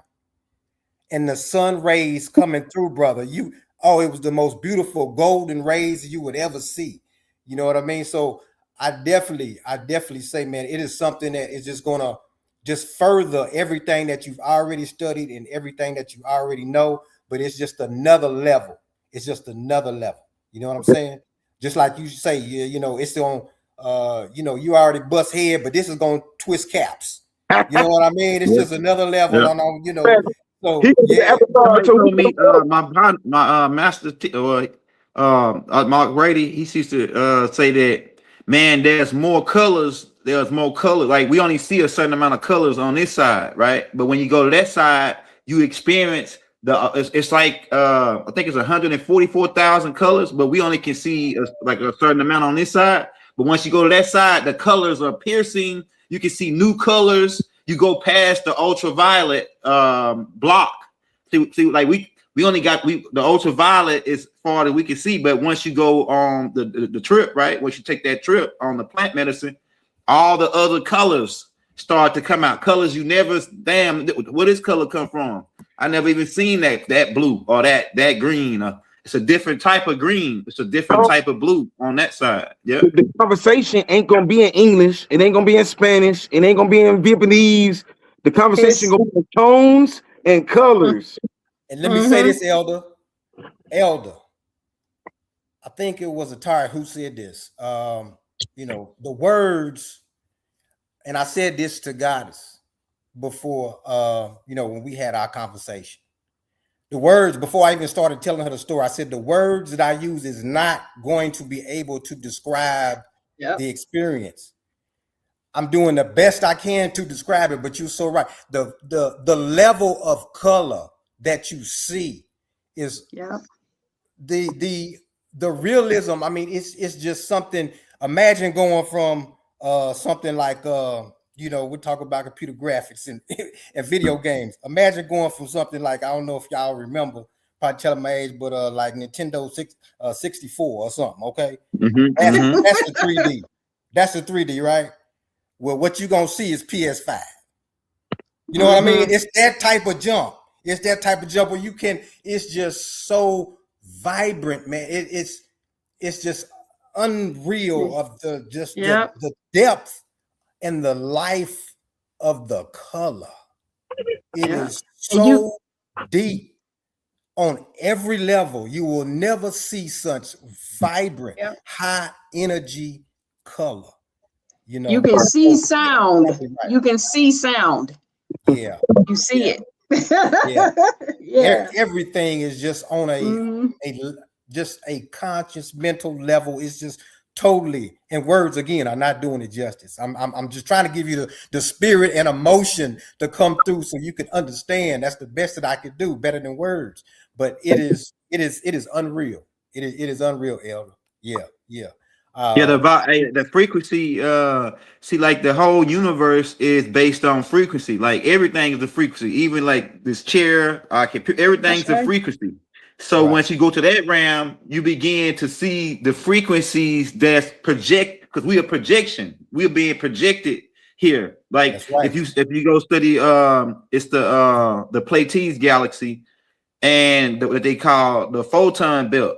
The photon belt is like you ever went to the old movie theaters where they got the camera rolling and then they shoot light through the film, then it projects onto the screen. So we're in that projection, But on the plants, you can go into the actual film, the actual making of the film, the actual every single detail in the film, like stuff that like from a small screw all the way up. You go into every single detail of how the film is being projected. And that's another like I said, I never did it before, like with the with that, but just based on what people told me, and then the dream realm is similar, but it ain't as potent as the plant medicine make it, right? Like when you dream, you be in the realm too, but it's like you're really not as conscious. When you're on the plant medicine, you're more conscious and aware, like a lucid dreaming. But then not only that, you go into the fifth density, because in the fourth density is where the dream realms at. So you see everything in 3D there, because all the other realms above this realm, like say 1, 2, and 3 makes 4. So when you go to that realm, the fourth dimension, which is the dream state, you'll see things and it'll be crisp. But when you go to that will take the DMT, it projects you higher into that dimension, into that same dream state, and to where you are aware, and at the same time you got full access to your brain. You remember I'm gonna tell you what it is, what it's doing to me, based on my scientific research on it. What it's doing is opening up a higher percentage. Like say we operate at 20% of brain capacity, but when you take the plants, it shoots you up 50, 60%. Now you got to remember when we watched the movie Lucy, and she was taking the drugs, right? Really, that's what they was. That really was that drug. It really was the plant medicine, but they try to make it like some blue shit and all that. It really was the plant medicine. They actually made that shit from the plant medicine. So as she taking it, right, and she got so much of it in her system, she began to get more brain capacity, use more of her brain. Right. And at 40%, she was shape shifting. Go ahead. She was shape shifting at 40%, and then at 100%, she became part of the invisible, part of the black matter, right? She became part of the black matter. So if you stay in that state long enough, I think you would disappear. Even your physical body will just vaporize in this dimension once you go to a certain level. So what the DMT, the plant medicine is doing, it's expanding your brain capacity. It's giving us access to more of our brain than when they cut data. And then especially if you ain't trapped with religion and all that, bogging you down, because religion is to bog us down and keep us old. Like God is outside of yourself when God is in us. So what you're doing is you're going within. When you take the plant medicine, you go within, and you will be amazed of, hey, it's a whole universe inside of me. It's a whole realm inside of my. And man, it's like I said, I talked to a lot of people. I even been around people who went up on it, right? And I see what they were saying. Like some people say, I see real green elephants and purple elephants dancing around and shit. Like I heard a lot of different people experience a lot of different things. But I think it depends on too, like Risha was saying, what your preparation. Like, okay, like if I knew I was gonna get ready to go, I go watch a whole bunch of videos on certain things like that I want to think about when I go there. I already know I'm gonna come in contact with Hootie. I got a whole book coming out called about me and hanging with Tahuti, right? Oh, I love it. He whistle all it, man. Like I got a book I'm working on now called Hanging with Uncle Tahuti. When I drop that, it's gonna be lit. But yeah, I can't wait to like do it myself so I can come back and think based on what I already know, what I learned, and then when I experience it, then come back and then be able to, man, I think I'm gonna be able to explain it a lot easier, because she said the words, the sounds, everything is, you can see the sound because that sound is a frequency. You can see light, and all that has a code, like a light, it's light codes, and you can look at a light. The sister was saying that earlier. Who was talking to the sister earlier from Chicago? She was saying, when I seen a light, I can see the person as a light, but I knew who they were. Why? Because that light, we all light being projected here. That's how the pioneer and that's how the optic nerves work. When you see you seeing light being light reflecting off that person and then projecting into your optic nerves. That then is translated in the pineal gland, and then it comes into images in your mind. And it's also you can reverse that. You can create images in your mind and then send them out. That's what people doing when they writing books, making movies. They actually imagination. So the bigger your imagination is, the bigger your experience is when you cross over to that realm. You got a big ass imagination, man. Once you cross over, ain't no telling what the hell you gonna see. Ain't no telling what you gonna see, man. The spiritual mind frame. When you going in, like you said, you already locked into Hootie. You see what I'm saying? So you're gonna see mantras. Mantras are really important to already know what you're going in for. Say it over and over and over again. Lock in, because like you said, you programming your mind. You're a Gemini. When you say the program, you're a Gemini, but you also you already know your collective kin number, right? So you putting all that together, and you already know the room to go in now. That's when you start getting like silver surfing a little bit. You ride in the matrix instead of just falling through it.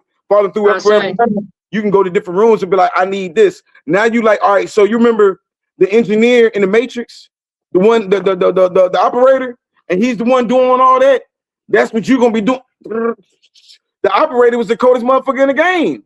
You they could operate this game over for everybody. You become a generator, operator, destroyer. Destroy all the illusion, destroy all the bullshit. Like you said, the filter is gone. Then you can run in reverse, but we ain't running in reverse. We generating, operating, destroying. That's it. You know what I'm saying? So yeah, man, God, the way you talk about it, God, we pull up. You know what I'm saying? Or you can do it down in the mountains. You in Louisiana. This mountain. When you do this plant medicine, you can go out there and talk to the spirit guides. Whoever you want to talk to, look into a Vajra. A Vajra makes sure that. Now, this is what we also got to talk about: spiritual protection when you're going in here. We got a lot of great comments, and I can't keep up with them. We got a lot of great questions. Said something about the black dot.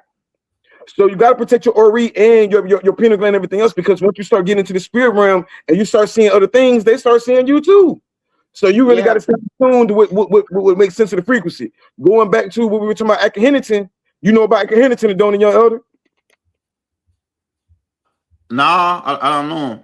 I might know their face. Like when I see their face, I say, "Oh yeah," you know what I'm saying? I don't really have time to look up, man. What I'm working on, I'm always working on something. I don't never have time to look up. So Nobody. He the one that kind of messed up the economy of Egypt, because he's the first one that said, "Yo, there's one God now." Akhenaten. Oh, okay. I used to Akhenaten. Yeah. I know. Yeah, I know who. That's King Tut. Or Akhenaten. They call him so many different things. You might call him something else because he is something else. He's like Avatar. When we watching these X-Men movies and they talking about the first mutant, and they talking about his face was in the form, and they talking about Apocalypse. They were talking about this nigga right here. You see what I'm saying? King Daddy and King Tut's mama weren't even human. Look this up. Don't take my word for it. They were interdimensional beings. I know exactly what you're talking about. He was a hybrid. He was actually. Some people say he had the cone head mixed with him too. The cone head mix.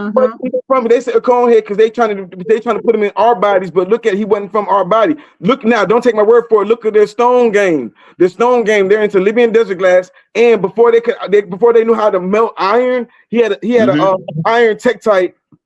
You know how hard you know what an iron meteorite is? It's a meteorite. It's super hard. They couldn't melt it way back then in the BC times. You see what I'm saying? They were working with soft metals, gold, copper, silver was a rare commodity to them back then. Silver was more expensive than gold back then. You know what I'm saying? So for him to have an iron meteorite dagger with inscriptions on it, and in his chest plate, he has a Libyan desert glass meteorite on his chest plate. It was passed down. The place was passed down. He didn't do it. Come on now. King Tut was handicapped. That's what they say. But we also got turquoise on him that says he was over here in Americas. Because there's different kind of turquoise. The stones have a language within themselves. Like you said, you start paying attention more to things when you start going into the I can't even break the word down. The molecules of shit. You know what I'm saying? Stones are that. Stones are sacred geometry. All this is sacred math and geometry. That's when you start going into the Metatron's cube and all these sacred geometry symbols, you know what I'm saying? But Akhenaten, he wouldn't balance this shit out. He was only for the sun and what he had going on. He actually moved away from Upper Kemet and moved over there somewhere ducked off. He wasn't paying attention to the needs of the people and the landmass. He was in the spirit realm. Men ain't supposed to stay in the spirit realm that long, not on this realm. You see what I'm saying? The focus for that. So, in other words, he fucked up it. While you're not paying attention to the physical realm, that's why Egypt kept on getting conquered and people, because he weren't worried about the physical aspect of protection of the land. Yeah, you know the whole backstory to that too. The backstory to what you're saying, because King Tut, he wasn't handicapped. What happened is somebody rigged his his dad had got his dad he faked his death because they was trying to kill him, right? Antanankin. And so King Tut took over, but so he had to do what they call a Sed festival. The Sed festival is when the pharaoh do it's like a Olympics, where the pharaoh gotta prove that he fit and in shape to take over rule of Egypt, right? So with the suckers that was trying to take over the kingdom, the brothers of darkness, they were trying to take over the kingdom. So his homeboy set him up, and he rigged his chariot. They used to go hunt ostrich, right? And so they rigged his chariot, and he fell off the chariot and broke his leg. That's why he had those. He fell off his and broke his leg before the Still handicapped. Well, you can say that. Yeah, he was handicapped, but he still actually won the goddamn Sed festival and became the king. And he they used to get paid bi-weekly. In Egypt, they used to get paid under his father. His father went around knocking all the other gods down, and he brought everybody under one god called Atum, right? He got rid of all the other gods. Right, so he was on that one god philosophy. And so, but King Tut used to go found in Egypt, they used to stamp the paperwork with this seal, with his father's seal. So he went in his mother's bathroom and found the seal. And King Tut used to dress up like a homeless guy and walk around with the regular people, right? And he used to, that's fire. That's the egg. That's the egg. That's the seal. Yeah. The seal. It looked like kind of like. Yeah. So he had that seal, right? And so while he used the seal, he used to walk dressed like a homeless guy, and he used to have decoys. They used to have decoys. Well, he'll have his homeboy dress up like he the king, like he the prince. And he addressed like a regular dude. That way, if somebody came to, because they wanted to assassinate him, so they'll take the kidnap his homeboy, thinking that it's him, right? But meanwhile, as he walking around, he started listening to what the people were saying about his father. And one thing that was complaining about is they wanted to get paid every week instead of bi-weekly. So what he did is he went and got that seal and got some his scribes to draw up new paperwork. And he stamped the seal on it and authorized them to get paid every week. When his father came back, go ahead. It's some good questions in there because you're going in, and guess what? They're asking a good question. I'm gonna give an answer immediately to. They said, how do you know? The stones give you. When we say the Rosetta Stone, people don't understand. The Rosetta Stone wasn't nothing besides saying you owe me taxes. We look at it like a spiritual. No, when we say how do you know, these stories were already written down. The truth was already written in stone. So it's not like like we don't study our culture, but they are. They got all this hidden in certain museums. They got it on their museum walls. Got his high priestess has actually been to these museum places. I've seen her. She's seen it. You can look this up if you go on AI, not AI, but you go on the internet and you can Google search, and you can go to the museum yourself and look at it on the walls. You know what I'm saying? So nothing we just saying like we was there. But like I said, we can also remote view. You get on that DMT and go to get the right artifact. You can go back in time and see it yourself. But they put a movie out about it too. Everybody they put a movie out about how King Tut was using the plant medicine, and the reason why it was this another group called the Priest of Set, right? The Priest of Set, and they was trying to get bring Set back to this side from that realm, right? And so they would do these rituals, but they were looking for the emerald tablets, right? And they put a movie out about it. I'll think of the movie in a minute. I think of the movie. I got the movie on DVD. Somebody saying that the Nubians wouldn't do plant medicine, which makes no sense whatsoever, considering they're the kings of cocaine. You had plenty of cocaine in the Pharaoh's tomb. What are you talking about right now? They had plenty of marijuana, they had cocaine, they had all these plant medicines. Don't think that, it was just marijuana and cocaine back then. They got Africa raw, they got also. So now I'll say this, it's not for everybody. Everybody ain't a priest. Everybody ain't common. Not for everybody. warrior. Everybody in this group is warrior. This is for somebody that's spiritually in tune. It might not be for you, but if it's not for you, you know what I'm saying? That's, we ain't trying And to. then you know what? I want to say this too, that we should talk about the general experience that most people have, that it depends. So, you know, we got Brother Hawkeye that's already at a certain space in his frequency, young elder yourself, sister Goddess Atari, you know what I'm saying? But generally, like what happens when people go on this, one of the first things that people I'm just saying from a basic experience, if you have traumas, so the plant medicine is also good to relieve traumas. So if you have traumas, if you have something that happened to you that was horrific in your childhood and stuff like that, the plant medicines are used for that, to remove those things so that you can go now to the next level. And you'll be, and once you go into using that, you'll get the message that you probably need to do it again, because the first time you do it, it may just be an emotional experience, right? The next level that people go into when they do the plant medicine is ancestral.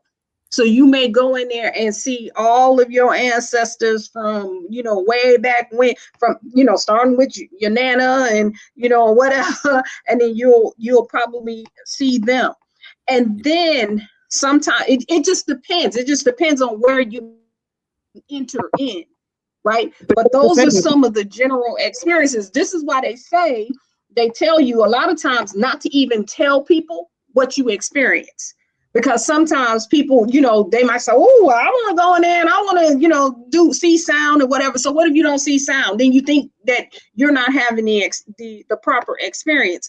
But the mushrooms will take you to the experience that you need to have. And sometimes you need to do it multiple times to really get into, if you really want to go way, way out there, you know, and have a celestial or cosmic, galactic, whatever experience that may not happen the very first time. So we want to make sure we set the right. If you met the person doing it with you. One thing I want to say, thank you so much for bringing that up, and saying that we jump to the good parts.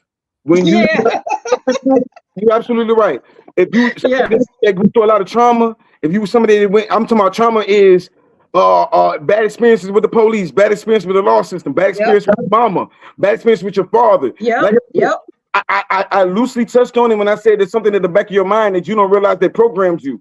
And I left it there because everybody got a different programming. It might have been mental abuse. It might have been something on TV. You got to realize they call it the television, the program, for a reason. This something might have programmed you, made you a material girl since Barbie or anything of that matter. It's all sorts of different things that programmed us. The plant medicine helps you find that mark and deal with it and get rid of it. There is a lot of crying sometimes. There is a lot of coming in sometimes. You ain't doing your outside. Now, I said, like she said, you can avoid that by doing your work way before you get there. Before you get there, you already fast. You already doing your plant medicine. You already drinking your teas, your reishi mushroom. You already meditate. You already getting in frequency. Because if you're not, it's gonna shake you in the frequency. That's it. Now, when you get past that, that's when going back to also what you said, you went in with Dr. Kalandi. So it don't matter who go in. If you come in with us, I'm going to send you to go see God. You better go see God. You know why? Because I'm giving you the God dose. Why? We didn't come here to microdose. I'm not your friend. That's right. You came here to see God. Come on to the other side real quick. We go open this door for you like a labor. Now, and then we, you know what I'm saying? We got to get into this overstanding. Our ancestors gave us the keys. They calling us Shilajit, most definitely Shilajit. Most definitely get into that, because that most definitely help you on your spiritual journey. Because you tapping into ancestors. That's ancestor. That's ancient ancestor trees. You know what I'm saying? Different things you do want to pay attention to. I know we jumped to the good part because that's where I'm at in my spiritual journey now. It wasn't always like that. There was a whole lot of crying and, oh, this is why I messed up, or this is why I need to heal, or this is why I need to heal from, and this is why you need to cut different cords. Listen, you dealing with plant medicine that's part plant, part reptile, right? That's why they call it the toad, right? Some of us call it toad. You dealing in the mind that, and if you're dealing with this serpent medicines and toad medicine, you got to shed. You got to shed all that old self and all that old way of thinking and all the old things and go to your Kundalini, because that's what you're activating. Your when you're talking about activating your 13 DNA strands, let me say 12, but 13 DNA strands, you're activating your Kundalini, your reptilian. So you got to shed. You want to say it? Everybody see? How did everybody say something? We saw the same thing. We don't know each other from Adam. Saw the same atoms. You know what I'm saying? Right. Yeah. So go ahead though. Yeah. Can I ask another thing? Okay, so when I was telling you about the King Tut, and he was trying to find the emerald tablets that it was passed down to Pharaoh. So Auntie Nuncan had possession of them, but essentially in the emerald tablets we read online, the one the government, the Illuminati or the Hellfire Council gave us, it's not the original one. It's watered down and all that. Essentially in this emerald tablets, Tahuti had chants in there to rise the dead, and they played it out in the Bible where Joshua went to Egypt, then he came back, he went to Egypt and learned how to raise the people raise them from the dead, and that translated into masonry and all that. But they actually in Egypt they were actually raising people from the dead, right? So it was a chant, it was different chants in this emerald tablets that showed you how to do that. And so that's why they was trying to get them tablets so they can bring Satuk back, right, from the dead, this priesthood. They made a movie about it, man.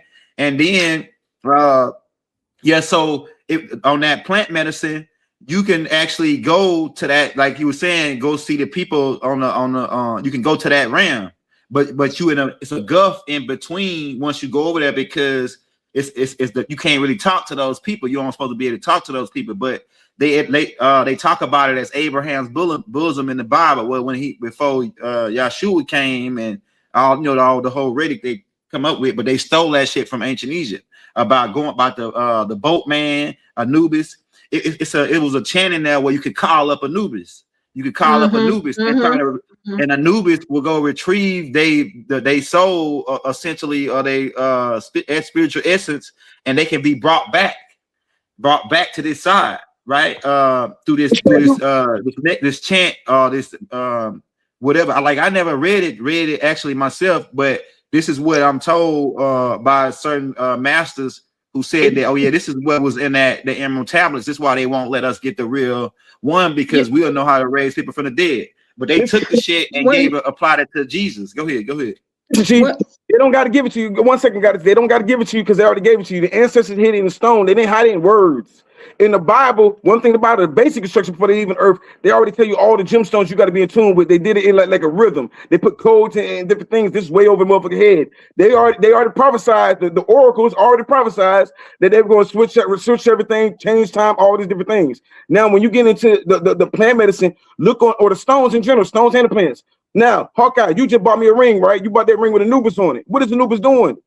He's doing a ceremony.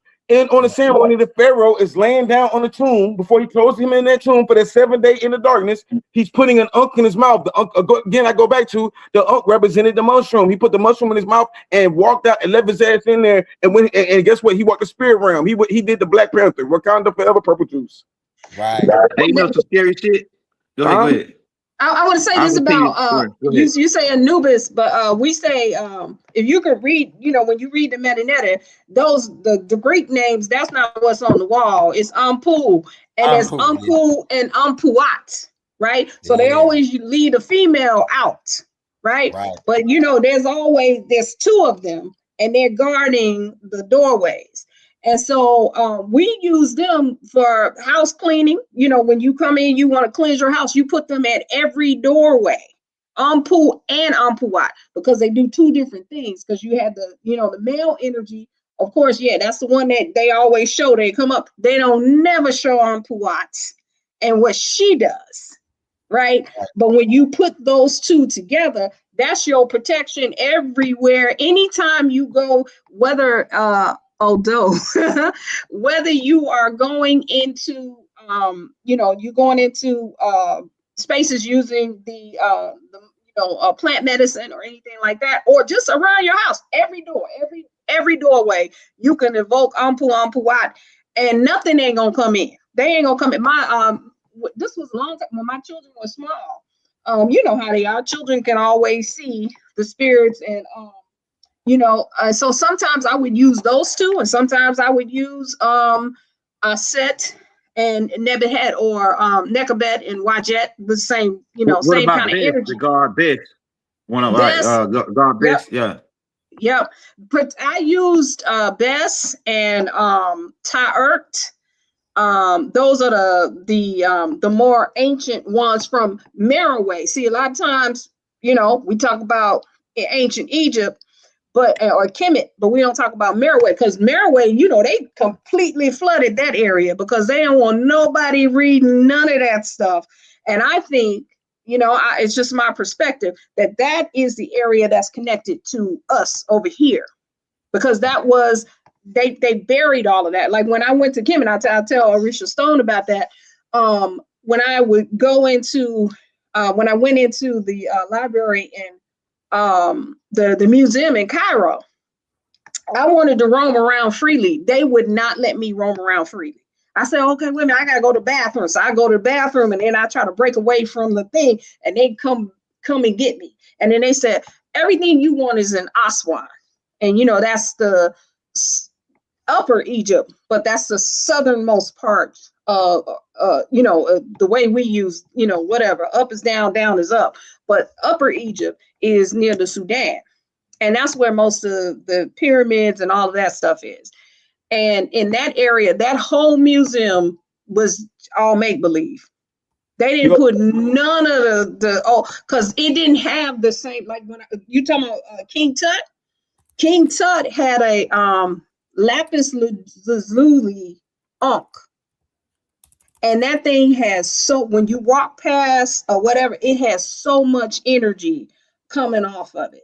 You can see, you would know, like we would know the stuff that's real and the fake stuff, right? The fake stuff was so clear, because it didn't have no energy on it. It was just, you probably could touch it and it would fall apart.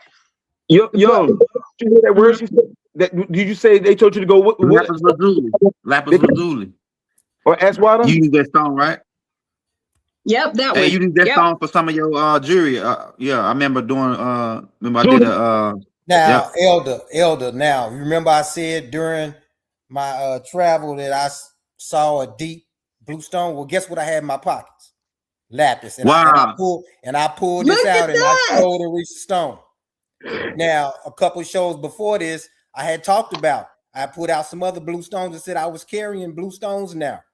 Look at that. I don't know if you remember that show, but yeah, I had this in my pocket for the protection. On the other side, I was carrying Elite Shungai. But this is the stone I had in my pocket that you just talked about. And I just want to say just real quick too, just reiterate that we talked about the traumas and people who might not want to go on this particular path, do it this particular way. That's perfectly, if you don't feel that's something you need to do or want to do, then that's your path. We're just talking about our experience and what we've done. I feel comfortable with the experience because of the work that I put in, that I felt that I was moving toward. So I felt totally comfortable going into this space. So I just think that's key, and that's very important, is that you don't have, this is not something you force yourself into. This is something you work yourself up to, and get ready for. So if, like we've been talking about throughout all these shows, work on your traumas, release that, so you can be lighthearted. You can go in with positive energy. At no time did I ever feel any type of negative energy or fear or anything of that nature. It was all positive. And I believe that's, due to the fact that in the work throughout the years, just like you said, fasting, learning, practicing. So it was a definite positive experience knowing that I was ready for it. So if you're ready for that and you want to take that, hey, holla at me. I'll come down there. We all do it, with Orishas Stone. I'll come back for another one. For sure, brother. I think that'll be high power, Look, and then just real quick to finish up. I'm gonna do one with you. Yeah, all right. I love that. Yeah, definitely. And then Elder, just to finish up the story, go back where I was coming out and everything was green around me. And Orishas stone appeared again. It wasn't like a slow, he just appeared. I looked up and he just appeared. And he was sitting down or squatting down, just looking at me, right? And I looked up at him and I said, "You're back. You're back." You know? Yeah. And then, brother, now let me tell you this last part. Now, as I'm coming down the hill, you know, me and him, our kin numbers, we both warriors, right? That's part of an aspect of who we are. And as I'm coming down the hill, I feeling more powerful and powerful and powerful. You understand? And something told me at a certain time. Now we coming down the hill, and he told me, "Hey, you know, like I said, it was cover, it was lots of plants." He told me, "Hey, you got to be careful of, the bugs out here and everything." You know what I said? God has already cussed, so I'm gonna bring it forward. I said, "Man, I got to take off my shirt." For some reason, about halfway down the hill, right up under the sun, I just felt this need to take my shirt off. You know what I'm saying? I felt that warrior spirit just coming out. He said, "Man, I don't know if you want to do that." I said, "Fuck that." And I just ripped off my shirt, man. And this warrior spirit, I just let out this growl. You know what I mean? The power that I felt coming down the hill after the experience was just off the charts, brother. So I just wanted to finish that up, to give you the full experience of what everything was. I felt powerful, at peace and love, and everything that I saw was something that I particularly needed. But it was just a wonderful experience for me. Let me tell you real quick. When we come up, he said we would give offerings. One offering we forgot was to bring limestone. When you're going up those mounds and pyramids, we call ourselves the mound builders, right? We got to pay attention to the tricks of the land. They got little wicked spells when they put the X's with the wood and everything else. Pay attention to that. Don't step on those. And also the trick of the land, they threw ticks. They put ticks out there. That's why I was telling him, don't be careful. We got to put certain stuff on us and make sure they shit good, because you'll get a bunch of ticks on you. So every time you go to these mounds, throw down limestone. Limestone gets rid of ticks. You know what I'm saying? You know what I'm saying? If we start doing that on a regular basis, when we go up there, we ain't got to worry about them ticks. You already know they dramatically modifying the mosquitoes, ticks. Not to mention, we in the center of the forest and woods and everything. We still got bobcats and bears and everything else. But at the same time, we the first niggas they done seen in forever. Most people don't know what this is. So when we come out there, they look at us and they connect to us like, oh, the gods have returned. You know what I'm saying? All the animals, everything. We live in Florida, bro. This is baby Australia. So all the animals, they can tune in with you when you on that plant medicine. We've been surrounded by deers before, and a deer will fuck you up. An ox will fuck you up, and a bison will fuck you. Excuse me, 1,000 parts, guys. These animals will mess you up, but these animals mess them up, and they get around us, and they get calm. They stand around you, and I man, my witnesses can bear witness. I just can't call their names, but we got surrounded by deers, and the deer didn't have horns, so I think she was a female. The rest of them were all females. I didn't see no man deer, but I'm pretty sure he was somewhere around. And it was a squirrel. I know the squirrel came and said something to me first. They said, "Pay attention." And my witness pat me on the shoulder because I'm over there meditating. They said, "What are you doing? What are you doing?" I said, "What you mean?" And we looked up, and we were surrounded by deers. A deer will mess you up. The deer started doing this dance and hitting the ground. And then it did this little playful dance, did a little laugh, and they all took off. Like they paid respect. Then we got approached by a bear. I don't got to tell you what a bear do in Florida. You see what I'm saying? So now back to what Goddess Mayat said. They told her to go to a certain aisle. They said Aswa, right? Now that goes back into the knowledge. All this pieced together in a way, because Young Elder got knowledge of the Quran, don't you? Now, if you look in the Quran, the old Quran, the Neruda Quran is translated by a black woman. That's the only Quran that was translated by a melanated woman. They changed it, they alter it, they lied to us with this Quran and say, oh, the Quran is the only book that hasn't been manipulated and altered and everything else. And then they put Al-Fatiha in the beginning of the Quran when it's really Al-Dikra. So immediately we got to get rid of the bullshit. But in there, they break down Aswada Swahili. That's why that's Swahili, to be black, to be bold, to be black, to be greater. It was never a curse to be black. It was never a bad thing to be black. None of that. You know what I'm saying? In the Quran, they said, when they say Ashwada, they're saying those are the black, the bold ones, the black, the great ones. You see what I'm saying? So when they told her, go with the black ones. You know what I'm saying? That ain't never been, but neither here nor there. It just ties back into all these religious systems know the truth.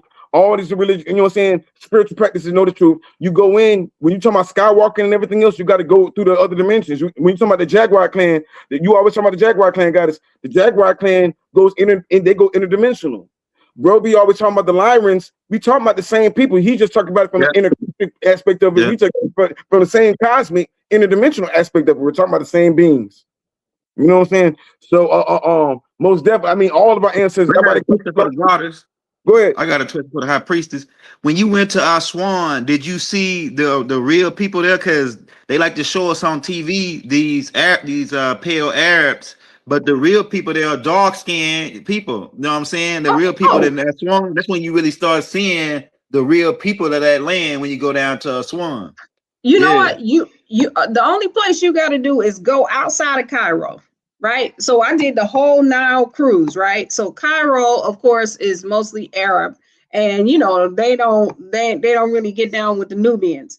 As soon as I hit Luxor, because see this is the thing. So they tell you Egypt, the largest city in Egypt is Cairo, right? And they say it's like 10 million people, but in Egypt there are something like 40 or 50 million people. So that means everybody else looked like us.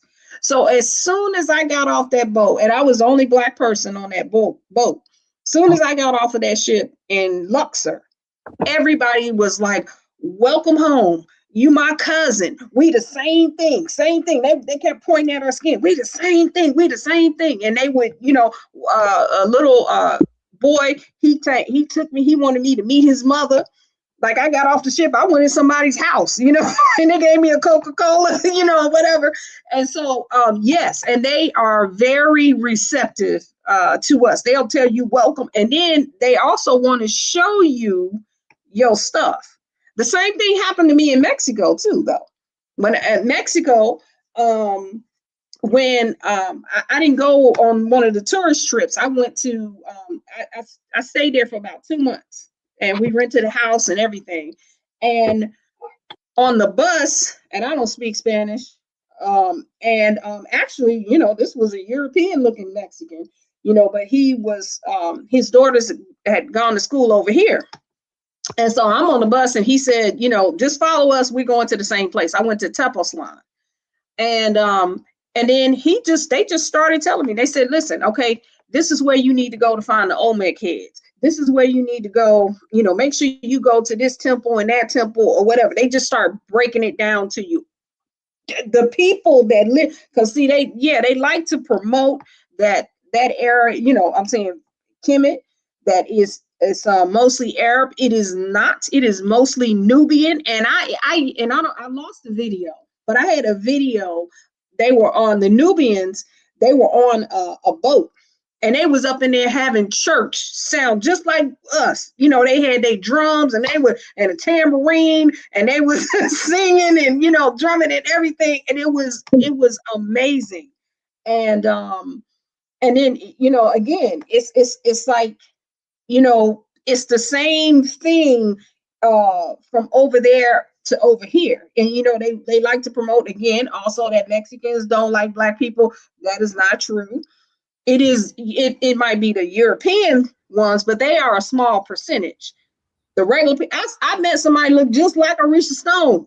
He looked just like Orishas. I saw a whole bunch of people look just like him in Mexico. And they all just, like I remember I was at the bank. I was in town. I was at the bank and going to the ATM machine, and it took my card, and I couldn't understand. And so, how we from over here, right? So I go, and I'm, where's the manager? Whatever. And it was a whole bunch of people standing in line, and not once did I hear gringo, but Europeans and Caucasians. If they held up the line, I kept hearing gringo.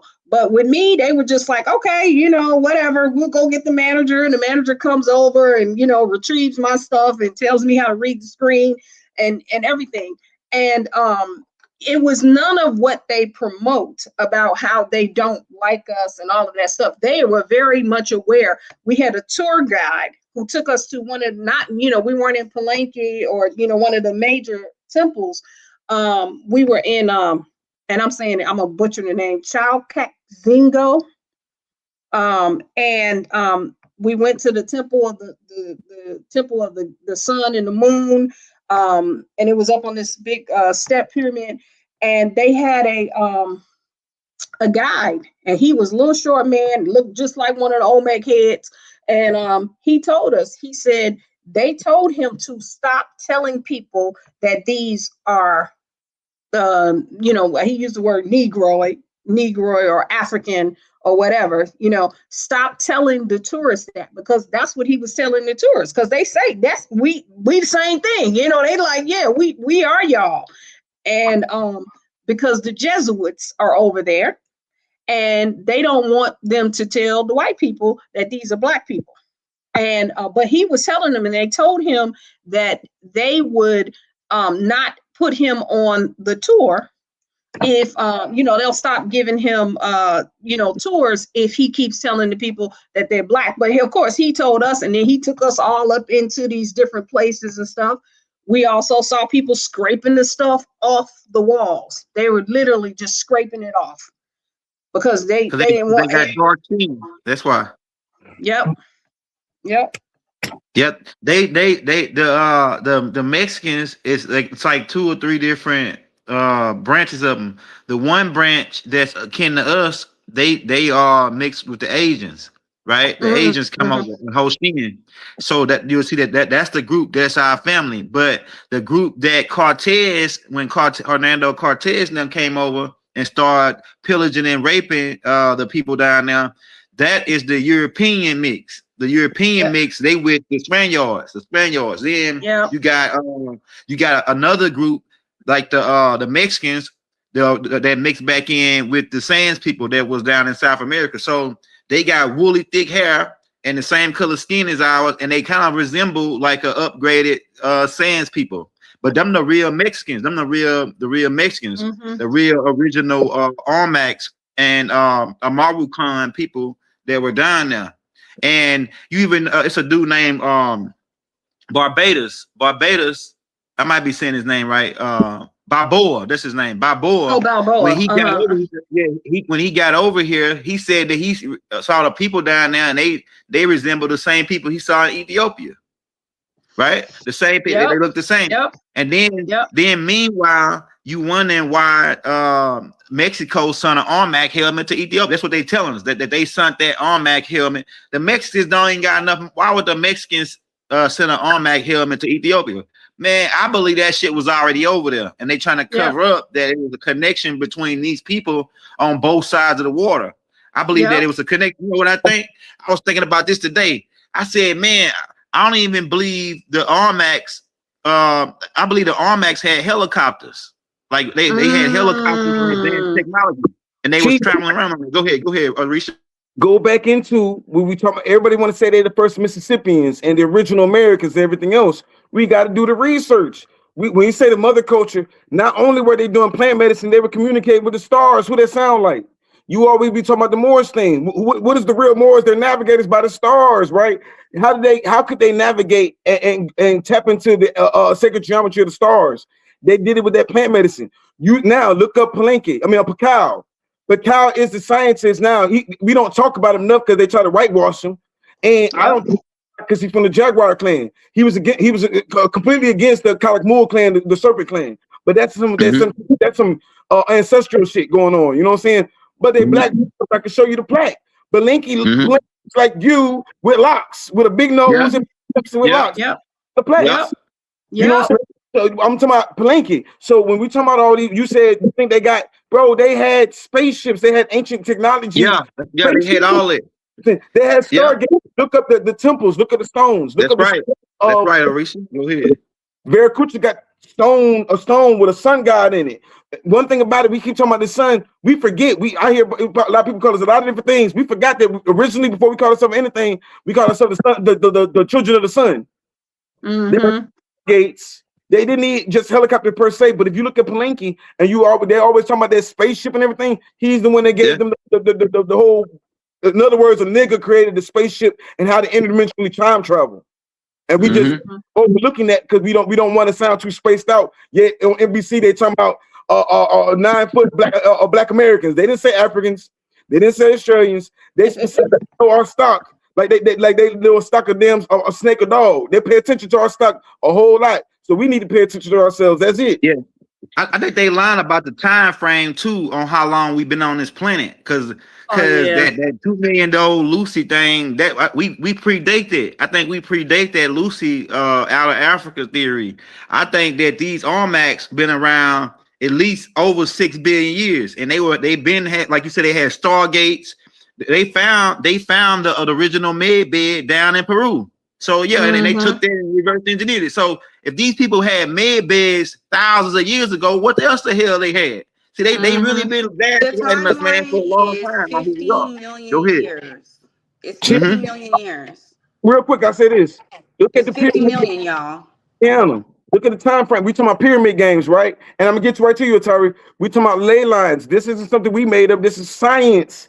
This is something that they're teaching in schools right now. We just casually speaking about it. But each one of these ley lines is a mound or a pyramid. Each one of them pyramids, they have a quartz pyramid right off the coast of Florida. That tells you enough because Florida was way bigger. Louisiana was way bigger. We didn't think about what you're talking about. You're talking about the Olmecs. We didn't have to damn get that far. You can get a boat. If they didn't shoot you out the sky with the Coast Guard right now, we can get in a refrigerator, flip the refrigerator over, and paddle our way to Mexico. If you're talking about old Florida, which they already showed you the bones. Hawkeye told you. He saw. They already tell you about the Timucua. They'll call you seminar to throw you off. They already told you about the Timucua. You know what I'm saying? The Washington or Chief. I got family all in Alabama. They got a county named after my people, and that's connected to Chief Tuscaloosa. Look up Greene County. You see what I'm saying? These are black chiefs. This isn't no new thing. If we got a pyramid off the coast of Cuba right now, don't take my word for it, look it up. They got a pyramid off the coast of Cuba. The whole structure is good. So you can't say it was an earthquake that sank it because it's not broken up. It's in the same function. You got niggas around this world. You got our faces. You telling me they all took time, all these ancestors around the world, Cambodia, Egypt, Mexico, they all, and when we say Mexico, Europe. About the Toltec. What about the Zopotec? What about there's a bunch of stuff we don't know. We ain't all the way tapped in yet. We think we are though. Everybody think they there, but it's all we gonna learn from the cradle to the grave. But what I'm saying is that those statues are millions and millions. We talking about thousands. I'd say a time stamp just to fuck with their head a little bit. I'd say, listen, if this was 2,000 years before Christianity, Christianity's older than Islam. If this is 3,000 years, 2,500 years before Judaism, then why am I talking to y'all? You know what I'm saying? Kemet, if this is either older than Kemet or the same parallels Kemet than what we talk about. Why do they got your face in Cambodia on the wall right now? Why do they got the largest statue of a black man ain't in Africa, it's in Cambodia? You see what I'm saying? The guy just said she went to Mexico. You go to Mexico, there's a statue of a black woman in the middle of Mexico, the statue of a black woman, big nose, big lips, sitting in the middle, surrounded by serpents, and everybody comes to touch her. But she looks just like Goddess Mayat. But you telling us we not welcome down there? We can't go up the pyramid, walk on these pyramids. You know what I'm saying? Yeah. That's all I'm gonna say. I'm gonna get out your way. Atari, you had something? No, I just want to bring this full circle because you mentioned Cambodia, right? Cambodia was that's the ancient site of Angkor Wat. And that was recently discovered. And I want to bring this full circle because I want you guys to see what actually happened on Hawkeye's journey. Okay, so you have, this is all energy, right? So you have Orisha, who's anchoring the Olmec energy. All right, you have Hawkeye, who's anchoring the DNA. Remember, Hawkeye said he was connecting to the CERN Hadron Collider. Okay, so you got right here, you got the Hadron Collider and the Olmec calendar. Okay, next step. Oh, you cracking now. Go ahead. I'm this galactic-y, okay? I know all the ancient sites. I'm literally this is what I do. This is what I do. So then he went up the steps. Hold right? on, show the video you sent me. I'm gonna send it to you real quick. Hold on. So I was gonna say, can we go do the video? Yeah. But recently, the diagram caught the attention of a scientist from Northrop Grumman, who specializes in the development of advanced weapons for the military. He said, I design particle beam weapons for a living, for the government. Do you realize that that's a blueprint for a particle accelerator? I went and compared the diagram of Mount Meru with an illustration of what's called a cyclotron, an atom smasher, which was used in the development of the A-bomb for the Manhattan Project. They're a perfect match for one another. Orlstein's diagram of Mount Meru that he found seemed to show Mount Meru as some kind of particle beam accelerator or some device that was stacked up, had different lenses. It would have made it into some device that focused energy. The kind of energy needed would have required some tremendous power plant, something putting out enormous amounts of energy. Might the nearly 2,000-year-old Buddhist diagram of Mount Meru actually depict a device that today would run on nuclear power? Mongolian myth says that these celestial beings dwelled around Meru because of the energy that was emitted from it. It was a transmitter of this cosmic power that fed these celestial beings or kept them alive. Produced raw energy, technological energy. Potentially, we're talking about a power plant.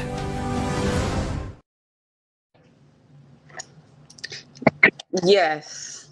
So that is what he went through, right? Because it's literally our energy. And we're able to use this energy because you got to remember that the ancient sites are portals, right? They're just mimicking our own shit. That's all they doing. And so with CERN actually shutting down, it cleared up because remember, it was harnessing energy, right? It was harnessing the energy. So with that being shut down, we're supposed to be manifesting like this. This is why the solar flares have been going crazy. When we got the flare that caused the Schumann to go up to 70 degrees, I actually threw up.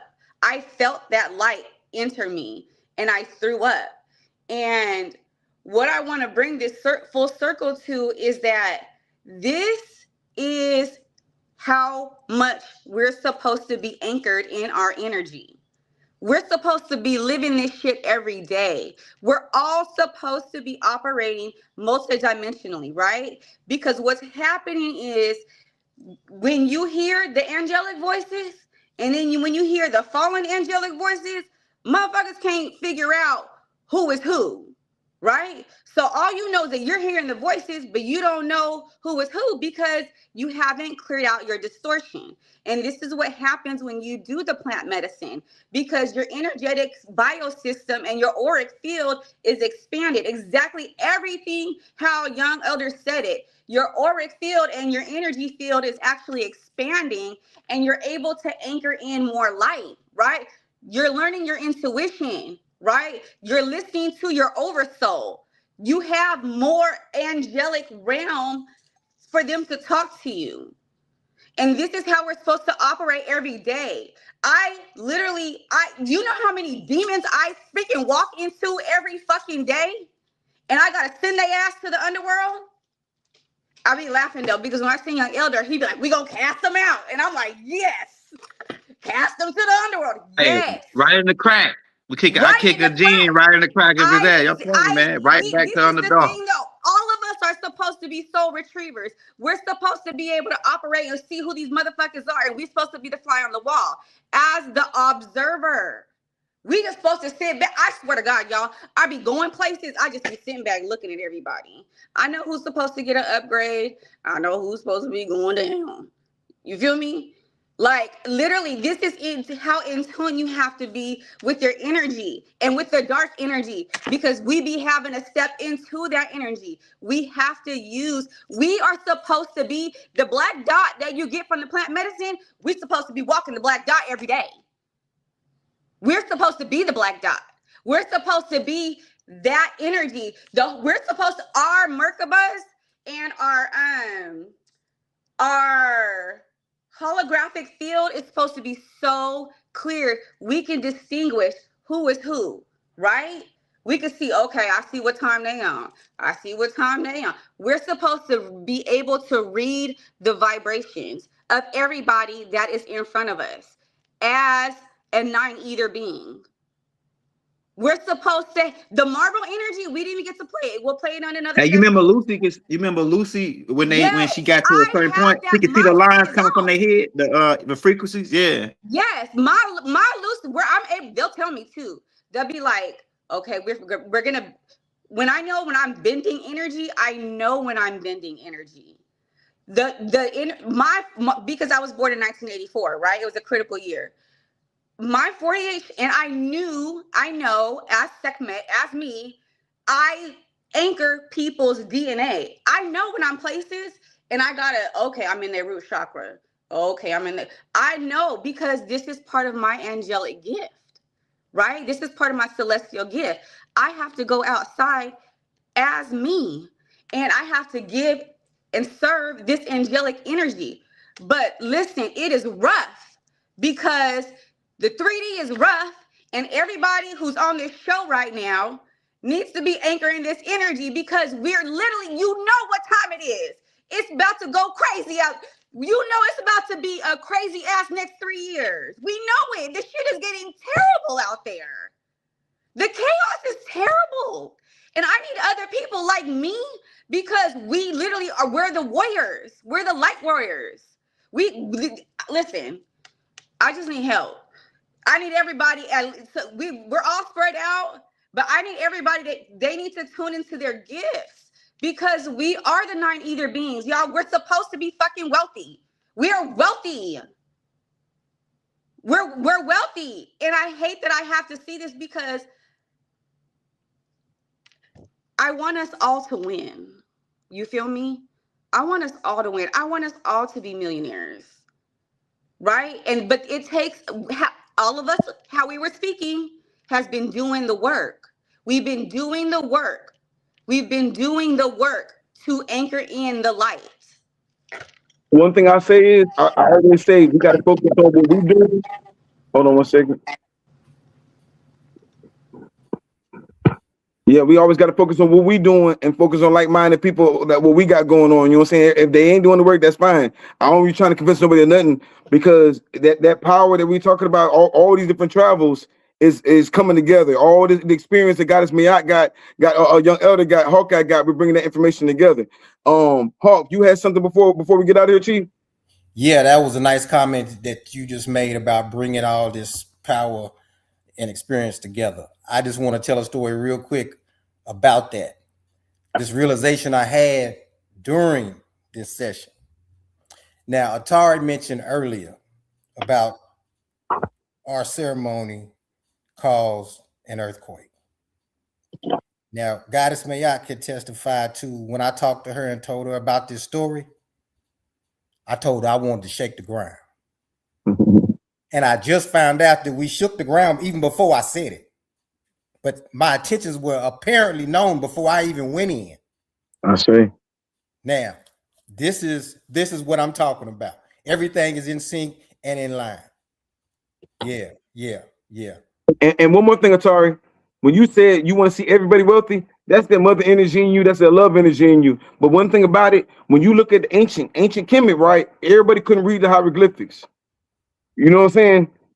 Think about that. Everybody wasn't a high priest. Everybody wasn't the royal bloodline. We have to worry about the royal bloodline. You said removing the poverty consciousness, and that's a very noble and charitable thing to do. But we already talking about to the people that already know luxury is our true culture. You know what I'm saying? We've always been drifting in these precious metals, gold, silver, copper, these precious gemstones. We've always been connected with the stars and these stones and our ancestors in general in this plant medicine. So like you said, live it every day. I most definitely believe what you just said. But like one thing about it, everybody ain't gonna get it. They're not like us. You know what I'm saying? What they be saying over there, they're not like us. See, everybody don't read the hieroglyphics on the wall, just the chosen few. So hey, did we how we do tonight, man? Look, I had to bring the tribe. You say we gotta keep pushing to the next level every time. How you feel about tonight? Oh yeah, we gotta come back, man, and do this one again because we getting in, especially when we talking about Because I know for a fact that they lying about how advanced we were. Even if you study the One World Tartessian Empire, how they had all that energy, then all of a sudden, when the Tamahus come over, they start blowing and burning all of our energy centers down. So I know for a fact that that we was way more advanced and older than what they telling us. That's part of the gaslighting that they've been doing. I know we had, because some of them mounds look like landing pads, like you can land helicopters on them. And even when you go study the Bible and they talk about the whale, I think these Olmecs had submarines. They had like they say the Stargate information. I believe they was in contact with other off-world beings. I believe they was even traveling to Mars. These Olmecs, they had the technology to go to Mars. So they definitely trying to leave us in a room full of smoke when they try to make, oh, y'all ain't nothing but some sorry slaves from Africa. That's all they try to leave us on. But we were way more sophisticated and way more advanced than they can ever. They still trying to figure out how we built the pyramids. You know what I'm saying? So just that one thing. And then that shit was even some kind of high level technology with limestone and shit, with water and magnetic energy going under of it. It was, I believe that was some kind of power station. Because look, they show a movie in the Stargate where these ships come in and they land on top of the pyramid to refuel. And still to this day, I got videos of UFOs pulling over the pyramid right now. The pyramids in Egypt and the pyramids down in South America, and they charging their ship off some kind of electric energy. So I believe that shit is still in power. But they want to lie to us and keep us in a room full of smoke, like I say, and have us thinking that we was nobody. You know what I'm saying? That we was already just, you know, they came and enslaved us. It's just all a lie, man. That video, it just showed that's the Olmec calendar. That's a matriarch calendar. That goes into that same thing when you always talk about it. The calendar of Dendera, or is it Dendera? Mm-hmm. The Dendera calendar, that's right. These are matriarch calendars. They go way past what we're talking about. They talk about the pyramids, but they don't want to talk about the Sphinx and how old the Sphinx is, what the Sphinx really represents. They talk about, they know they the original Egyptians, but they didn't know nothing that was up under the pyramid. But damn, Richard Pryor been broke that. You know what I'm saying? So a lot of these things they make into a joke. I see now on the Daily Show they making all this sound like a joke, all that, because it's to deter you from this information. You had Malachi New York building pyramids all throughout Georgia on ley lines, and guess what they did? They ran through it and they put a highway right through that ground right now. I don't care about the message. I'm talking about the message. I'm talking about what he did. You see what I'm saying? So, and bro, each one of these things that you talking about, I'm telling you, if we start doing this plant medicine on top of these activation portals, we went to that pyramid, and the first thing the park ranger said was, "There's a stone inside this pyramid that we can't use our they call it sonar to look inside of it." I know y'all full of shit because y'all excavate everything else. They dig everything else up. Why wouldn't you dig up what's in Florida? Because they're showing you that dude I just showed you, Palenque. Now going back to Palenque, he's the one that built that when they were talking about that collider, they were talking about over. Did you hear how the mind fuck was? They kept talking about over there in India and everything else, talking about the energy conductor over there, but the mass they were showing you was right there in Mesoamerica. Even look, you see how quick we were listening to the white man, but he threw that little monkey wrench in there real quick. You see what I'm saying? All that shit is something that this man right here built, and they show you on the temple walls what he really looked like. You know what I'm saying? So that's why when we talk about, they look like Quetzalcoatl.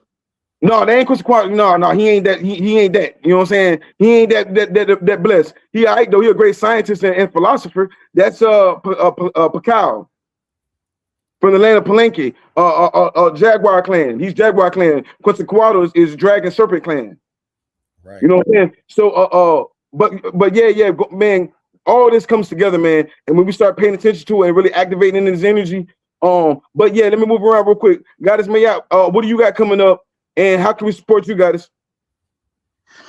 So we have in the fall we do our melanin frequency convergence. That's coming up in on the equinox, and we do a lot of this kind of work, right? What we're talking about. We've been transmitting a frequency since 2019.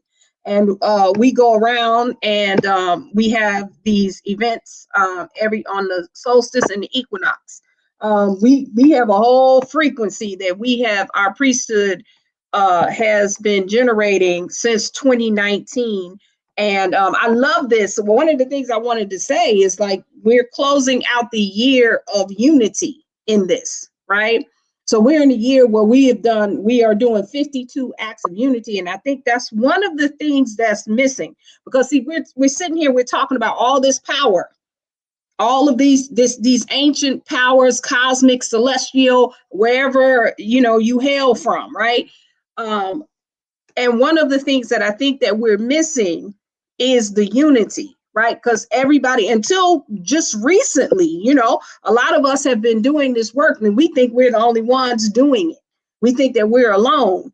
But really, I love this. And I have to commend Orishas Stone, because he is a great connector of this information. I know Young Elder also, I don't know as much about you as I know about Orishas Stone, but you guys are great connectors of people and bringing this unity back together, because truly we are all connected. You can't be from source and not be source as one. We are all connected, just like the trees are connected under the ground. We have our own mycelium network of source. And so when we come together in this unity, because that's what broke us up, we became tribal, right? So everybody in this tribe, that tribe, or whatever, and it's been a war. That's the war of consciousness, conflict, lack, all of it comes fear, danger, deficit. All of it comes from the same thing. But when we start unifying it, I definitely commend you guys for bringing us all together and hearing about all of these different works. I know, and just hearing everybody and what they've been doing and how they've been doing it. And what it does is it's going to bring a bunch of people together that know what they got to do on this planet, right? And in the ethers, and in the subatomic realm, and in the cosmos, because we made matter. I see. Right? So we don't need to be afraid of no matter or matters, because we come from source. We are source beings. That is, and we can't help but to do that. But now this time around, right, we have to come together in a different way. We don't need to be at war with nobody and nothing, because it can't nothing touch us anyway, right? It ain't no equal level. It's primary and secondary. All that shit is secondary. We primary. And we here now. And so anyway, I'm going on another subject. But yes, just we at melanatedimmortals.com. You can just go to the website and find out a lot about us. But I do definitely, it's been an honor to be on this panel with all of you. I really appreciate it. I had so much fun and enjoyed hearing everything. And thank you for having me. Man, thank you, Goddess. Thank you, Goddess. And also, I see that artifact in the background. Hawkeye and a couple of the tribe. We always try to get those artifacts, because those are the evidence of who we are. You know what I'm saying? The ancestors left everything, the truth written in stone. So we go out there and get those artifacts, and it lead right back into everything she said. The mycelium network. It would feed right back into ancestral work, sitting down, talking to the ancestors while you on this plant medicine. It feed into all of that. So all of this work is necessary. You know what I'm saying? Whether it's Atari reading the stars, Goddess Mayat helping you with your galactic kin numbers, Young Elder putting out this information as the Minister of Education, Hawkeye, Atari. Before we get out of here, how can we support you? And where can we find you at, guys? What you got coming up? Okay, so next coming up, me and Orisha already talked about it. We gonna do a class on DNA. I'm gonna go deeper into the DNA and the double helix and epigenetics, and I'm kind of gonna use myself. So I do have my master's degree in social work, and I have a bachelor's in healthcare administration. I'm laughing because I never talk about this. So I have a lot of education in epigenetics and trauma-informed root chakra work, because of part of the DNA clearing that I do for people. And I want people to see, like, I keep my picture right here, y'all. This is my baby picture, because you literally have to think back to the time that you entered, and you have to recover all that trauma. Everything that everybody's been saying today, right? You literally have to recover all that trauma. When you free up the trauma, that's how the DNA comes in, right? Because you're getting clear, you're clearing out and your new DNA is coming in. So I want to go into epigenetics and actual this and more deeper into the actual spiritual gifts. So that's gonna be next. Further in the future, you know, I'll be in LA. Sending all my love to my Khalifas out here in Cali. And just follow me on Instagram, follow me on YouTube, because the quantum activations that I do, I post everything, I decode stuff. That's my job. Peace and blessings, y'all. Appreciate y'all. I love the fact that Goddess Mayat and you both said the same thing. Young Elder said the same thing too when he was bringing up Lucy. We forgot that part in the movie when she said she called her mama when she knew she was going to ascend into all the ether. She called her mama. She said, I can remember when I was in the womb. I can remember drinking milk from your breast. I can remember going back to the great mother. You know what I'm saying? And that's the part in DMT part that we always forget. We're going back to that great mother energy. You know what I'm saying? And we got to approach it with respect too. You know what I'm saying? Respect to the Monte. Yo, Hawkeye, what you got before we get out of here, Chief? You on mute, God. Sorry about that. I just wanted to add a quick story to what Young Elder said just a second ago about people telling us that we're not advanced. We just talked about shaking the earth, and we talked about Mexico. I just saw somebody in the comments that said there was an earthquake in Texas just a couple of days ago. So I just want to say that we are powerful. We are advanced. All we need to do is access it. All we have to do is put in the work to access it. So I just definitely want us to understand where we are, who we are, and the power that we do have, and it is real, for sure, for sure. I appreciate that, God, man. There's a lot of people that talk about it, and then there's other people that go out there and touch those ley lines. Right now, we got 3 of the best people that out here touching ley lines and out there trying to go talk to these spirits. These spirits ain't been talked to in a long time. We got Goddess Mayat. She's doing ceremonies. We got Hawkeye in Texas doing his ceremonies. We got Goddess Khalifa Atari in California doing ceremonies. Now look up ley lines and look up the root chakra of the earth right over there where Atari sits. You know what I'm saying? So once we start doing the real research and get out this mind frame that we know everything and oh yeah, me, I, and start thinking about we, and flip everything. If everything went flip, then flip that me too and flip it into a we. Your elder. Can I say something real quick?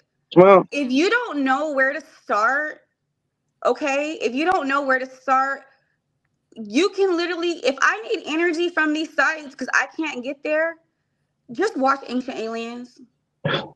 Just watch Ancient Aliens. And it's a quantum field. You're connecting with the energy. I have got responses watching Ancient Aliens from the land. Okay? Just connect with the energy of the ancient sites. Listen to it. Now, some of the stuff, you know, sometimes they say stuff, but they literally say, these are the gods. Yeah, that's fucking us. Everything they're talking about is us. And the only reason I don't promote them is because one, yeah, they be saying they always gonna hide some truth with the fiction, you know, behind every lie lies some truth. And you gotta, you know what I'm saying? But we know how to determine which is a lie and which is the truth because our vibration is higher. Now I'll say this though, you ain't even gotta tap into them. We got else been talking about this forever. We don't want to get the credit, we want to go. But you need to see it in your eyeballs. That's my point. I'm telling you, you need to see the land in your eyeballs because the land speaks to you. I'm telling you from the feminine perspective. You need to see it in your eyeballs. That's how you get the vision. It's fucking portals. Then the shit go to your subconscious and to your oversoul. Boom, you activate it. Here it is. Can I add to that too? Let me add to that because you got me activated on that one, Goddess Atari. Every woman has the ley line. Dr. Jewel used to talk about this all the time. Every woman has the ley lines of the earth in her uterus. The epidermal layer of the uterus has ley lines. I used to teach classes where I would have the women go into the ley lines of their uterus, and you will wind up outside somewhere under a tree, maybe even deeper down in the earth, right? They say it's crystal, but there's something beyond the crystals, right? And so you can go into that just going into your own body, right? Now, if the women have it in their the epidermal layer, I suppose the men could do it too by going into the that layer in the prostate. It's just that the prostate is a different, it's not activated like That's the the women, root but chakra. everybody can do it directly. You could do it directly. It's And what you're saying go is ahead. activating the Earth Star chakra. Because you're connecting that energy to your Earth Star chakra. I'm gonna go into it in the DNA class, y'all. But you're Mhm. activating your Earth Star chakra. Yep. And you can go right outside of your own house and be in the earth, and you'll have a communication with them. I'm gonna say them. And they'll start telling you what that your location needs, right? What that particular location, what it needs, and how you can assist by just using your uterus.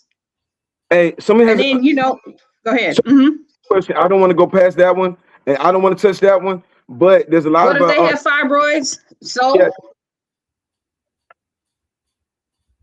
What you say, got it? I'll talk about the fibroids. Yeah. The fibroids are just miscommunication, right? That is an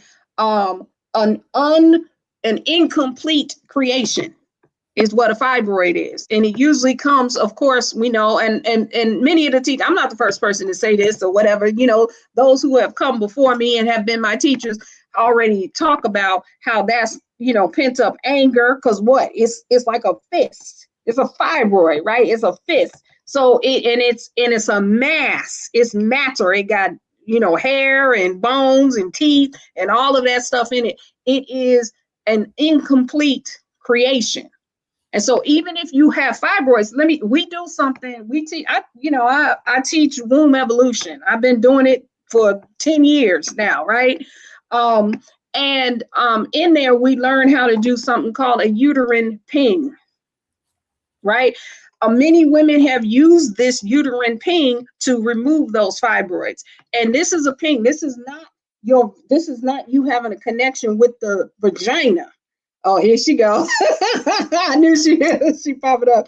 Right. This is not a connection with the vagina, because the vagina is flexible. It has the bones in it. It moves, right? But the uterus, you having a mental connection with your uterus, which it's a representation of the universe. It's a representation of the cosmos. And if the earth is in the cosmos, is in the solar system, right? And so when you can have your uterus, I call it a ping, right? Like a computer, right? You know how you send a ping to the computer to see if the server is still working? We do the same thing in the womb, right? And so when you can have that one-on-one connection, you literally have a one-on-one connection with the physical, your uterus. It sounds the same. I learned this from my teacher. Uterus, universe, utterance, right? Because they say creation was started with the utterance, right? That's why you see in the Kemetic, it got cows and they got udders, right? So the uterus is the same thing. It's the physical universe. As we talking about how we started the conversation, talking about abundance. If you male and you accessing a universe, oh shoot, should nobody be broke, right? And if you are you are female and you have a uterus, should nobody be broke? Now, there's a whole lot of other stuff that's connected to that and why we're experiencing that thing. I'm just saying that in general, right? But that whole thing, if you can have because the uterus sits on if you take the back of the brain, and the uterus is sitting on a neural net from the brain, right? And it's not just from the brain down, it's from the uterus up. When you are pregnant and you're nursing, that connection, the uterus is what tells the brain to produce the milk, right? When you have an orgasm, that comes from the uterus up into the brain, then back down, right? And so this is not just a one-way street. We have the uterus, we sitting on this thing, and we not using it. You can meditate from the uterus, right? A lot of times you want to meditate from here, meditate from down there, because that's your producing organ. right? It's what produces everything that you think about in the heavens got to come down to earth. And we think that, you know, we don't want to use that because we call it lower. I call it slower, right? Because it has to produce in 3D, right? And then even if we come together in union, you got a male and female, and we think in the same way, and we come together like that. Oh my God. Power. You know, you can produce anything. So, but we can use our producing organs to do just about anything we want to do on this planet. We designed ourselves, we designed our avatars to be the walking cosmos. Everything about us, we can find there is a one-to-one match with what we see in the cosmos.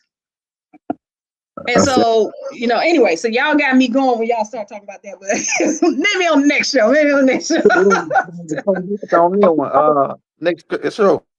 Yeah, we're gonna have to do it again because Mama Kali hit us up. She wanted to be a part tonight. We most definitely gonna get the guys that have been doing this for a while on and go deeper into that overmind, into that motherboard, you know. Yeah. Motherboard, yes. Hey, if you want to subscribe to Atari Elohim's YouTube page, we got that in the links. If you had subscribed, be sure to go subscribe. Also, if you had subscribed to Orishas channel, be sure to go subscribe. We got both of those in the links, and Instagram and TikTok, I think, in the links. Also, go check out melanatedimmortals.com. You got to go check that out, man. And hey, if the brother, what's the brother Hawkeye? Do you got any links and stuff? No. Okay. Not at this time. But all I ask from the beginning is y'all keep vibing with the tribe, keep rolling through, come back. We can talk about these experiences that we're having, this activation.